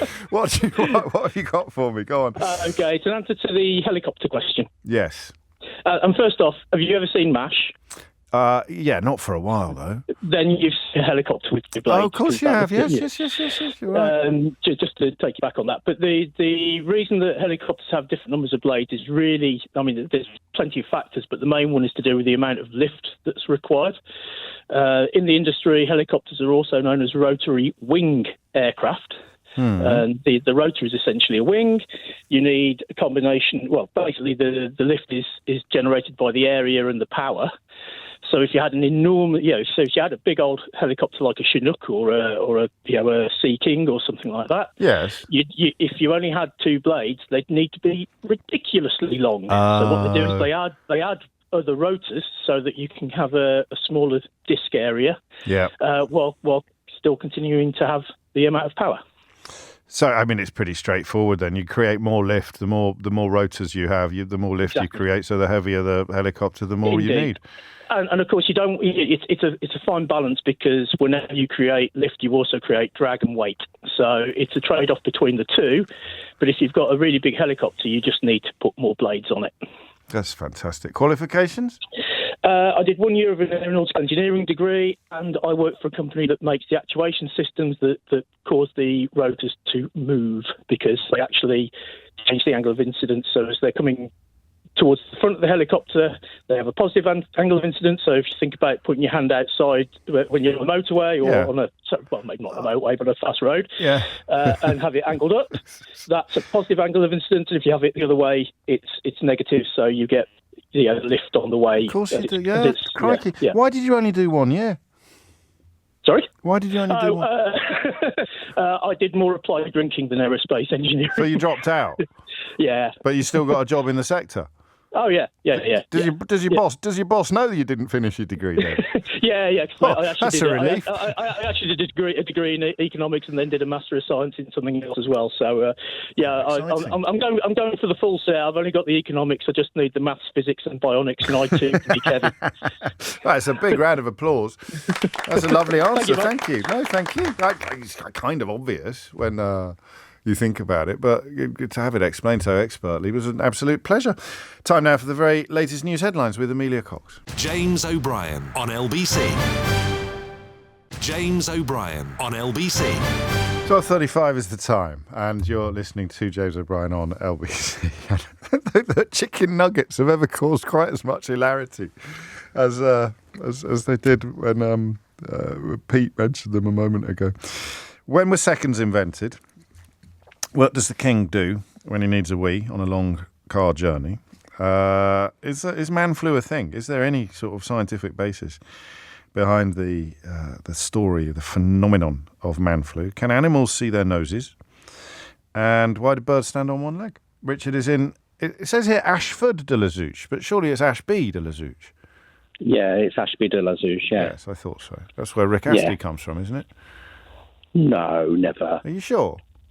I'm pretty sure, yeah. Where does Rick Astley come from then? I thought he was from Hull. I've got it in my head that he was from Ashby de la Zouch. It's just one of my little filed away pieces of helpful trivia. The only person ever from Ashby de la Zouch was the old chap on the cover of the that Mastermind game where you used to put the pegs into the hole. Was he from Ashby de la Zouch? He was from Ashby de la Zouch. What was he, a sort of model? I think so, yeah, I think so. Newton Le Willows. And Rick Astley's from Newton Le Willows. I've got it mixed up in my head because of all the French. There you go. That'll be it. That's a pretty lame claim to fame, isn't it, for Ashby de la Zouch? It's not great, is it? Adrian Mole lived here for a while, didn't he? Yeah, he did. He did, before he moved back home into the pigsty with his mum and dad, into the converted pigsty. Well, we're covering a lot of ground here, Richard. What's your question? Question. You've got two different factors of sun cream. Yeah. So you've got a 20 and a 50. Yeah. and you put them both on, Yeah. are they diluting each other or adding to each other? So do you end up with a factor 70 or a factor 35? They must be diluting each other. I don't know. I mean, we've talked about this often on beaches. They must be. Yeah, I don't know. No, I they know must why I'm be. asking. I really don't know. No, but maybe if you put half of the amount in, they dilute each other. It's a But thickness issue, isn't it? It's so the 50 is thicker than the 20, right? Usually. No, Yeah, it you is. you can get spray on 50s. Yeah, well then you can't measure the thickness properly. Viscosity. Viscosity, thank you. But Yeah, you're welcome. So you put 20 in a 50, you're diluting the 50 and strengthening the 20, and it's going to meet halfway at approximately the 35 mark. Yeah, I'm not so sure. No? Well, I can't. I'm No. not going to give myself a round of applause, but I'll be amazed. No. I'll be amazed if you end up with 70. Well, 50 plus 20, 70. Do you want some breaking news? Okay, go on. Rishi Sunak's just said that it is working assumption that he will hold a general election in the second half of this year, Richard. Oh, good. We've got that to look forward to then. Excellent. What are you having for lunch? Me? Yeah. I'm making a courgette soup as we Ooh. speak. Do you use a I've been stock? working Do you make your own stock for that? Or It's an OXO cube. is it? Interesting. Yes. Well, good luck But with it. no. I should try. That's I on my like the lunch. SPF no question. chicken nuggets around here. No. Quite right too. Not in Ashby de la Zouche. It's No, posh. quite right. 12:38 is the time. If you end up, you put some 20 in with your 50 and you end up with 70, I shall give you the money myself. Ed's in Leighton. Ed, question or answer? Hey, James. Yeah, I've got a question, please. Actually, konnichiwa and Happy New Year from Japan. I'm on holiday at the moment with the family. Oh, congratulations. You don't say that to people on holiday. Thank you, will do. And the same to you as well. Cheers. Yeah, my little one has a question for you. She was in the kitchen brushing her teeth and she noticed... Why is she brushing her teeth in the kitchen? Well, sometimes you do. Go for a wonder. Or do you not? Break the boredom. Go on. Yeah. But she was... well, there's a sink in the kitchen. It's useful. Yeah? Yeah, so she was looking at brushing her teeth with the electric toothbrush and looked at the microwave, and the numbers started kind of bouncing outside of the frame of the microwave. Yeah. Nothing else was vibrating or jiggling around, but the numbers were. And she asked me what that was about, and I said, I don't really know, but I have experienced the same myself in a hotel. I was looking at the TV and there was an LCD clock on it, and I was wandering around as you do with a toothbrush. Yeah. And yeah, the numbers started jiggling around outside of the frame of the clock. So I wanted to know how that's happening, or what it's doing, or yeah, but is there a reason your brain is perceiving it that way? But so it's just the lights, the LED lights that are jiggling around, and they're jiggling around because you're jiggling your head around with your toothbrush. But you're confused as to why nothing else appears to be jiggling around at the same time. Yeah. This is quite a complicated question. Maybe, but would have thought someone would know I haven't got on. a toothbrush with me. Shall I use a pen? I don't use a pen because I might leave it here and then Sheila Fogarty will pick it up and she'll be good. Try when you get home. I'm going to imagine I'm brushing. I can't imagine you're brushing your teeth because you've got to actually agitate your mouth a bit, haven't you? Yeah, I think. Well, I'll just shake my head a bit like that. I'm just shaking my head. This is going to look great on YouTube later. I'm just shaking my head a bit. What can I look? And I'm looking at there's a screen up, but it's got white letters, not red. What can I look at? Maybe you need an LCD clock. What can I look at? Maybe I've got an LCD. I've got an LCD clock over. Is that LCD? Okay. That one there? That's it. I've got an LCD clock. It's got loads on it, but nothing's really. I don't. Faster, James. Faster. I'm going faster. I can't go any faster. I'll do myself an injury. No, I'm not getting it. So the numbers would move out of the little square that they're in, and everything else would stay where. Maybe it's related to the electric toothbrush. Were you both using electric toothbrushes? Yeah, both of us. Oh, well, I'm never going to be able to emulate that, am I? You should have told me that before I started jiggling. What's happening in the electric toothbrush to make that happen, or is it just the speed? Well, it must be the speed of the oscillations, isn't it? Yeah, but why is that your brain that's not... Only the lights are jiggling and nothing else, apparently. Yeah. All right, well, if we get an answer to this, I'll be absolutely staggered. Well, I'd be thrilled, because, I'd like to know. Well, I would too now, so would your little girl. Actually, she's probably less interested than you are. She's probably forgotten by now, hasn't she? The little one, no, she loves it. Oh, good. She wanted to ask the question. Fantastic. It's me that wanted to ask the question. You're on. Right. Sweet. Enjoy the rest of your holiday. Will do. We're flying back tomorrow. We'll be back in the country. See you soon. Sayonara. All right, cheers. 12:41. Simon's in Littlehampton. Simon, question or answer? Oh, hi, James. It's a question. Yes. And obviously, like everyone's been watching the darts for the last week or so. And it occurred to me in the semi-final that the ball either side has got two markers doing the scores on paper, whereas the TV coverage and even there was a long shot of the stage. Even the stage itself has electronic digital readouts of the scores. Yeah. So what's the history even, or why do they still do a paper version? Two people employed to write the numbers down either side of the scoreboard. In case there's a power cut. Yeah, but if you're at the back of the stadium on a power cut, you're not going to then. Someone at the back's not going to read the notes on the board. No, their power cut. They stop playing, and that means they know what the score is when they start again because they've got it down on paper. Have you not heard of a backup generator? No, I haven't heard of a backup generator. Have we got a backup? Have we got a backup generator? I would imagine you have. Yeah, apparently quite a big deal. If we didn't have a backup generator, we'd be in all sorts of trouble. On a major event like that, I'm sure they've got a couple of battery. So where is the paper one? Where is it exactly?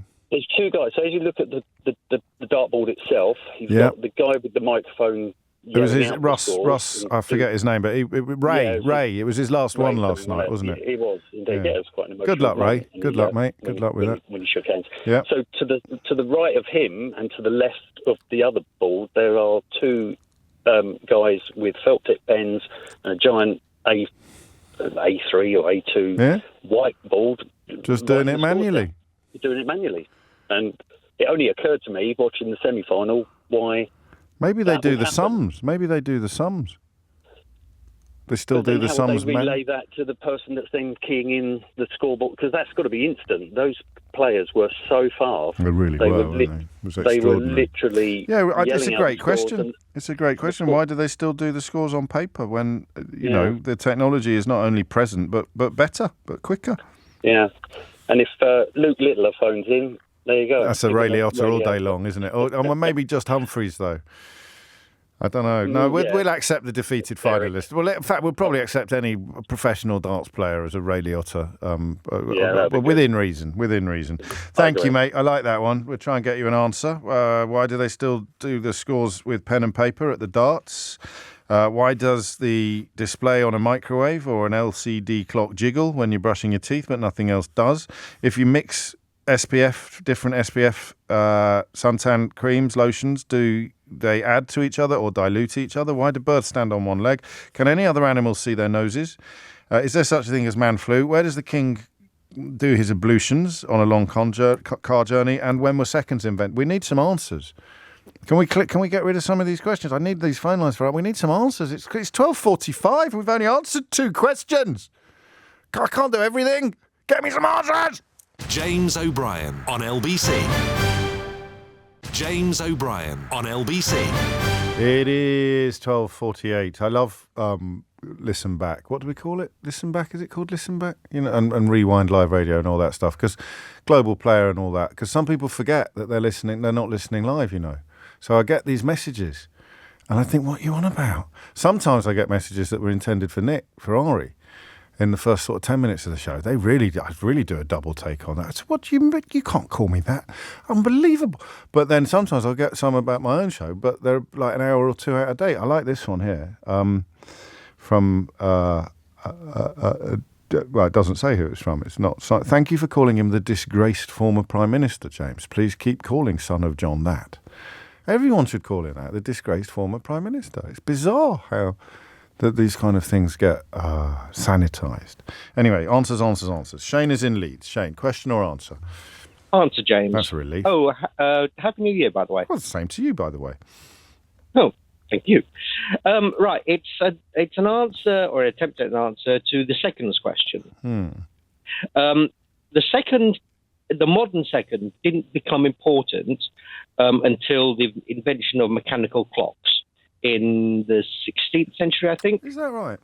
Yes. I mean, you never see a sundial with seconds on it. This is true. And the division by 60, it's obviously a division of a minute, which is in turn a division of an hour, and that comes from the ancient Babylonian counting system, which is a base 12 counting system. Yes. Which so because that's how they counted, that's how they divided the day. A bit chicken and egg, but probably the counting system came before the divisions of the day. Yes, it did.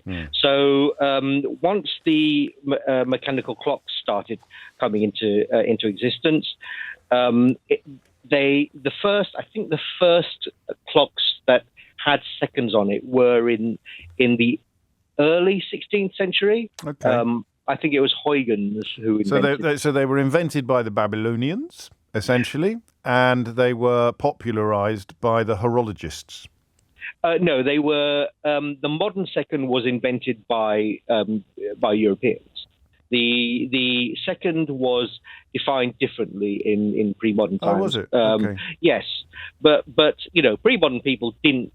They didn't need them. They didn't have them, so they didn't invent. I mean, it's one of those philosophical conundra.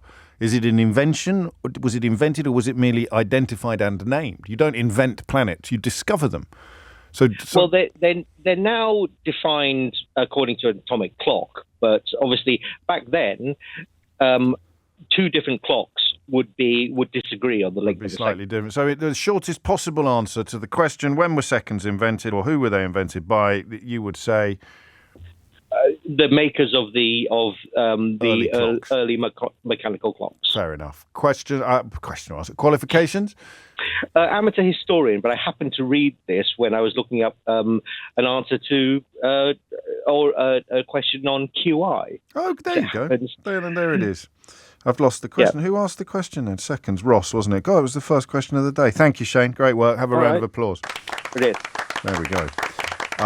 Rizzo is in Orpington. Rizzo, question or answer? Answer, please. Carry on. It's the toothbrush and the little girl in the microwave. Sounds like the beginning of a very strange joke, doesn't it? Go on. Little girl works into a kitchen. Anyway, walks into a microwave. So, you're gone. Yeah, the reason why the light looks like it's bouncing all over the place is because LCDs and LEDs, they don't stay on like an incandescent bulb, which is constantly on. They flicker. They flicker very fast, 50 times a second, which is 50 hertz, which is our electricity in this country. Yeah. So it pulses 50 times a second, and when you use a toothbrush, your head is vibrating, as is your skull and your brain and your eyes. So the light, you're only catching like a very brief glimpse of that flash, so it looks like it's bouncing all over the place. But what's actually happening is your brain is trying to process that pulse of light at any one moment. So with your eyes jiggling around because of the electric toothbrush, that is going to cause what you described. Exactly. So if you use a manual brush, you won't notice it. Yeah. You can repeat the same process if you put your phone looking at an LED TV or car headlights. That's an LED. You'll see it on the camera flickering away because it's also pulsating. Qualifications? I am a colour scientist. Oh, there it is. Round of applause for Rizzo. Oh, cool job. If I wasn't short of time, I'd ask you some interesting questions, but I am, so I can't. Patrick's in Hertford. Patrick, question or answer? Hi, James. It's an answer to your question about a monarch going from A to B and you can go to the toilet. Yes, carry on. So the route is always pre-planned, several months in advance. The venue will be scoped by a forward intelligence team. Yes. So they'll know every area they could go to, like a police station, so there'll be designated P posts on the way to and from. Indeed, yes. And the long distances will be travelled by aircraft. Yeah. This is the top of the food chain, of course. Of course. Not for the lower people. And what, apart from police stations, what else? Because they're not going to go to the sort of Heston services, are they? If needs must do, they will send the forward intelligence teams because they're very staffed well. They'll go there and say it's good to go. They will go in there, special escort motorbikes will guide them in. Go, PPP. Exactly. It's all fast lane stuff. And they don't travel at the same speed as us. They'll be in the outside lane, not stuck in the middle lane. Zipping along. I've never seen that on the motorway. I've only ever seen that on the A4. Well, it does happen, unfortunately. They do go I know. You hear them blowing their whistles around Westminster, don't you? Qualifications, I think I know. I'm retired. from the police service. Yeah, well, you have to add the second bit, Patrick. That's the good. Were you in there? Were you on this beat? Were you on this? I can't say because National Protection of Security of the Council, government, etc. Oh, fair enough. Yeah, so we'll never know, will we? Have a round of applause. Goodbye. Thank you, mate. That's it. There it is. My friend Nick's been in touch to provide that answer, and qualifications where it had indeed come up before a mystery hour. But as I said at the outset, if I can't remember it, it never happened. The Boris Johnson approach to presenting radio programmes. Toby's in Salzburg. Toby, question or answer? Hi, James. It's an answer. Carry on. I cannot believe that I'm answering the second question about sunscreen on this program. And my qualification is visiting an animal sanctuary where there was a pig that had live testing of sunscreen. That's right, yes. So the answer is there are different types of sunscreen. There's the milky one. So the milky sunscreen, the sun blocker in it is zinc. Right. So if you mix two tubs, like a factor 20 and a factor 10, you would end up with the median, which is factor 15. Yes. However, there are sun oils, tanning oils. There are, yes. And there, the viscosity you mentioned becomes an issue. And different viscosities don't mix. What happens? So it becomes an emulsion. Right. So you actually would have a bit of 20 and a bit of 10 next to each other. If it would be an even distribution, you would end up speckled. You would like a Dalmatian, or tiny with much smaller spots.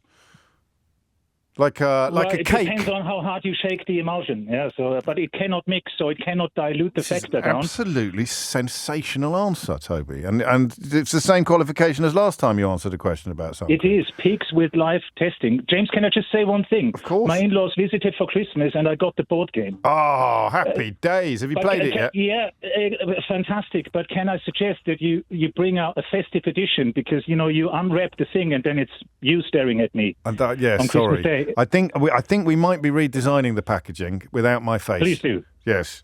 That's a little unkind, Toby, but I should give you a round of applause anyway. That's incredible. Who'd have thought when he visited that animal sanctuary and encountered the pig that they used to test sun creams, it would prove so fruitful. David's in Nottingham. David, question or answer? It's an answer, hopefully. Carry on. I'm not sure about this, but... What? I'm not 100% sure, Okay. but I do remember seeing or reading it somewhere. It's on TV or somewhere. And it's about the bird. To conserve energy, yes. The left half of the bird sleeps while the other stays awake. And so it can actually hold on. So half the bird is asleep? Apparently, yeah. But it may just be something I read which was false. But it could be conserving heat energy, I'd have thought. Yeah, that's right. Rather energy than generally. Yes, so it conserves energy. Can then be vigilant. Why does the bird stand on one leg? Answer: to conserve energy. So on one side, Yes. it sleeps on one side of the body. And also the heat that would go out through the foot if it wasn't. That's part of the energy, yeah. Yes. I'm going to give qualifications. You think you might have read it once somewhere. Well, I did read it somewhere. Okay, and it might be true. It might be. Yeah. Round of applause for David. Great work. Thank you, David. Squeezing one more, at least. Jamie's in Hammersmith. Jamie, question or answer? Yeah, it's an answer. Go on, then. It's about the man flu situation. Yeah, I'm not a medic, but I also read this in the Times. Hello? Are you there? Yes, of course I'm here. I'm just listening to you. I just heard something tinkle, that's why. Carry I read an article in the Times that man flu is probably real because it's a hormonal thing. Men have more testosterone than women. Well, some and of us do. testosterone... Some, yeah. And testosterone tends to impede the functioning of the immune system. So you somewhat. suffer more. So the more manly you are, the more you suffer. Well, I'm a slave. I'm a slave to flu. Qualifications, you read it in the Times. So man flu is a thing. That's it. That's a great answer. Yeah, well, round of applause for Jamie. Round of applause. Well done. Giving it to Pete. Chicken Nuggets Pete, as he will henceforth be known, gets this week's Mystery Hour board game. That will be winging its way to Manchester, I think Pete was in. Well done, mate. Just made everyone laugh so much, completely unintentionally. In fact, as Marcus in Chester says, thank you, James, I've had 4 laugh out loud moments during this week's Mystery Hour. If you missed any of it, you can listen back to the whole show podcast on Global Player. You can also pause and rewind live radio. All LBC's shows are there to catch up on, as well as the world's biggest podcasts. Pause and rewind live radio on Global Player, where you're always in control. Download it for free from your app store or head to globalplayer.com. Tom Swarbrick will be with you from 4, and Sheila Fogarty is with you now. James O'Brien on LBC.